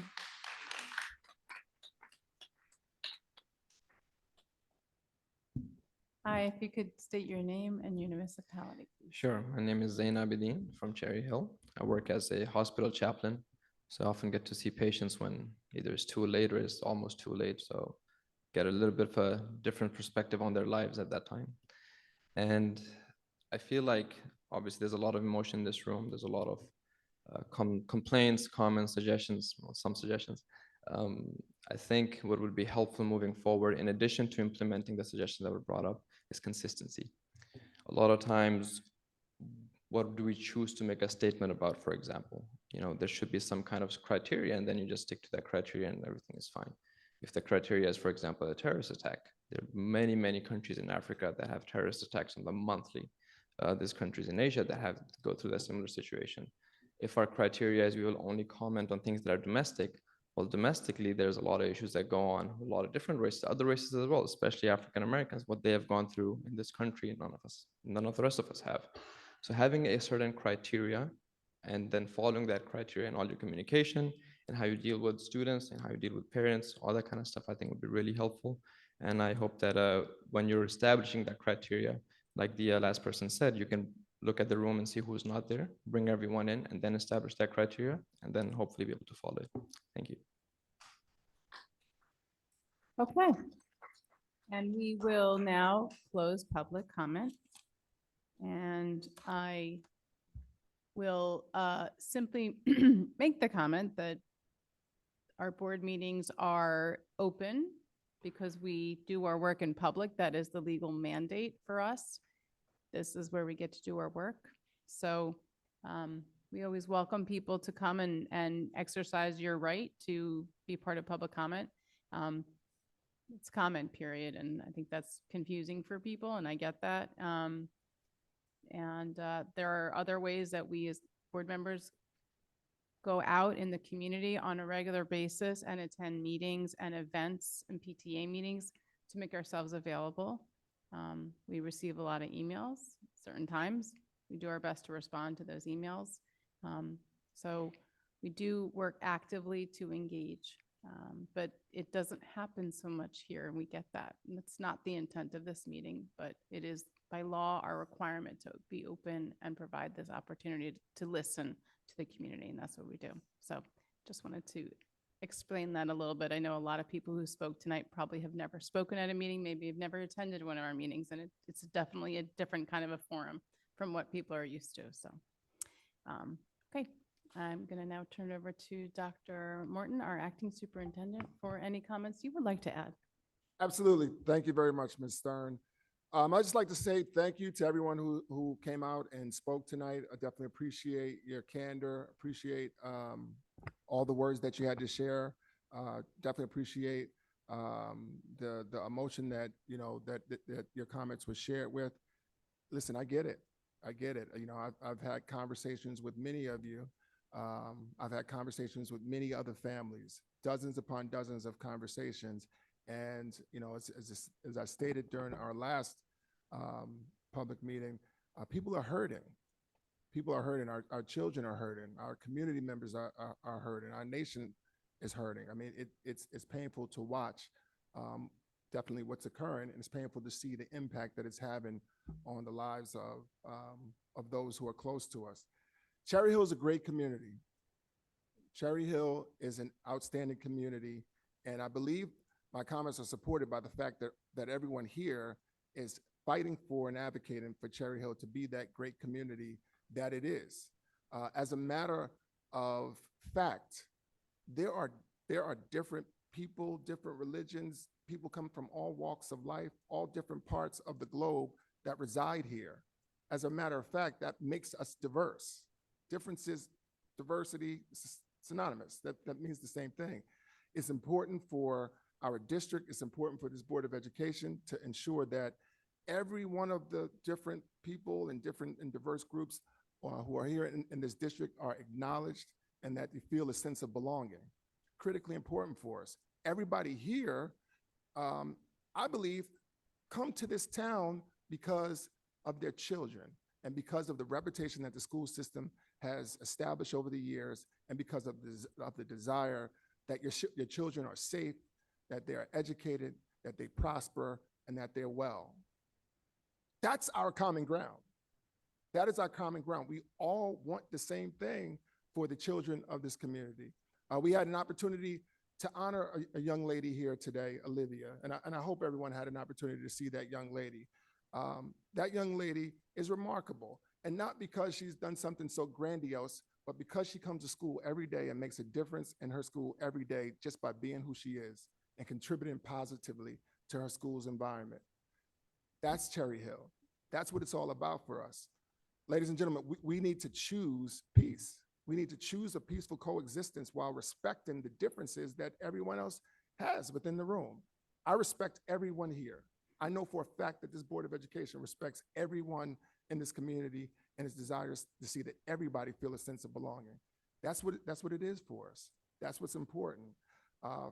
We're seeking partnership opportunities. So part of the conversations that I've had is that I've had conversations with individuals and organizations and groups who seek to partner with us to bring about education, to bring about awareness, to engage our community, our teachers, our faculty, our administration, our children, in dialogue and discussion. That's the pathway forward. That's the only way we reconcile our differences and our misunderstandings. I believe most misunderstandings are rooted in ignorance. We just don't know about one another. So very important. For those who spoke tonight, I'm accessible, I'm available. Please reach out. I would love to partner with you. The district would love to partner with you. We would love to do things to move forward to help to unite the community. It's critically important that we are a united community. A fractured community can never stand and never prosper. Will not happen. We'll devour each other. With that being said, we are very excited about the grants that we received. It truly is tremendous. It gives us an opportunity to impact conditions for our kids. It gives us an opportunity to raise the stakes and do more for our children. So it's truly phenomenal. I think there's a little bit of miscommunication and misunderstanding about the policy regarding religion in school and prayer. We don't have religious leaders coming in to lead prayer with students. Our students have a federally protected right if they are observant of a specific religion or something along those lines. We give them the opportunity to pray. They'll go to a private place and engage in a self-directed, independent prayer. So that is not something that's led by staff or people who are coming in from the outside. We are definitely looking forward to preschool expansion informational session. It is important for us to engage with the community on the 30th. You'll hear more information at that particular session, but just know that all of the providers that are chosen have been vetted through the New Jersey Department of Education. They came out, conducted a site visit, did a walk with district administrators, ensured that each facility met the criteria needed for us to take part in the grant.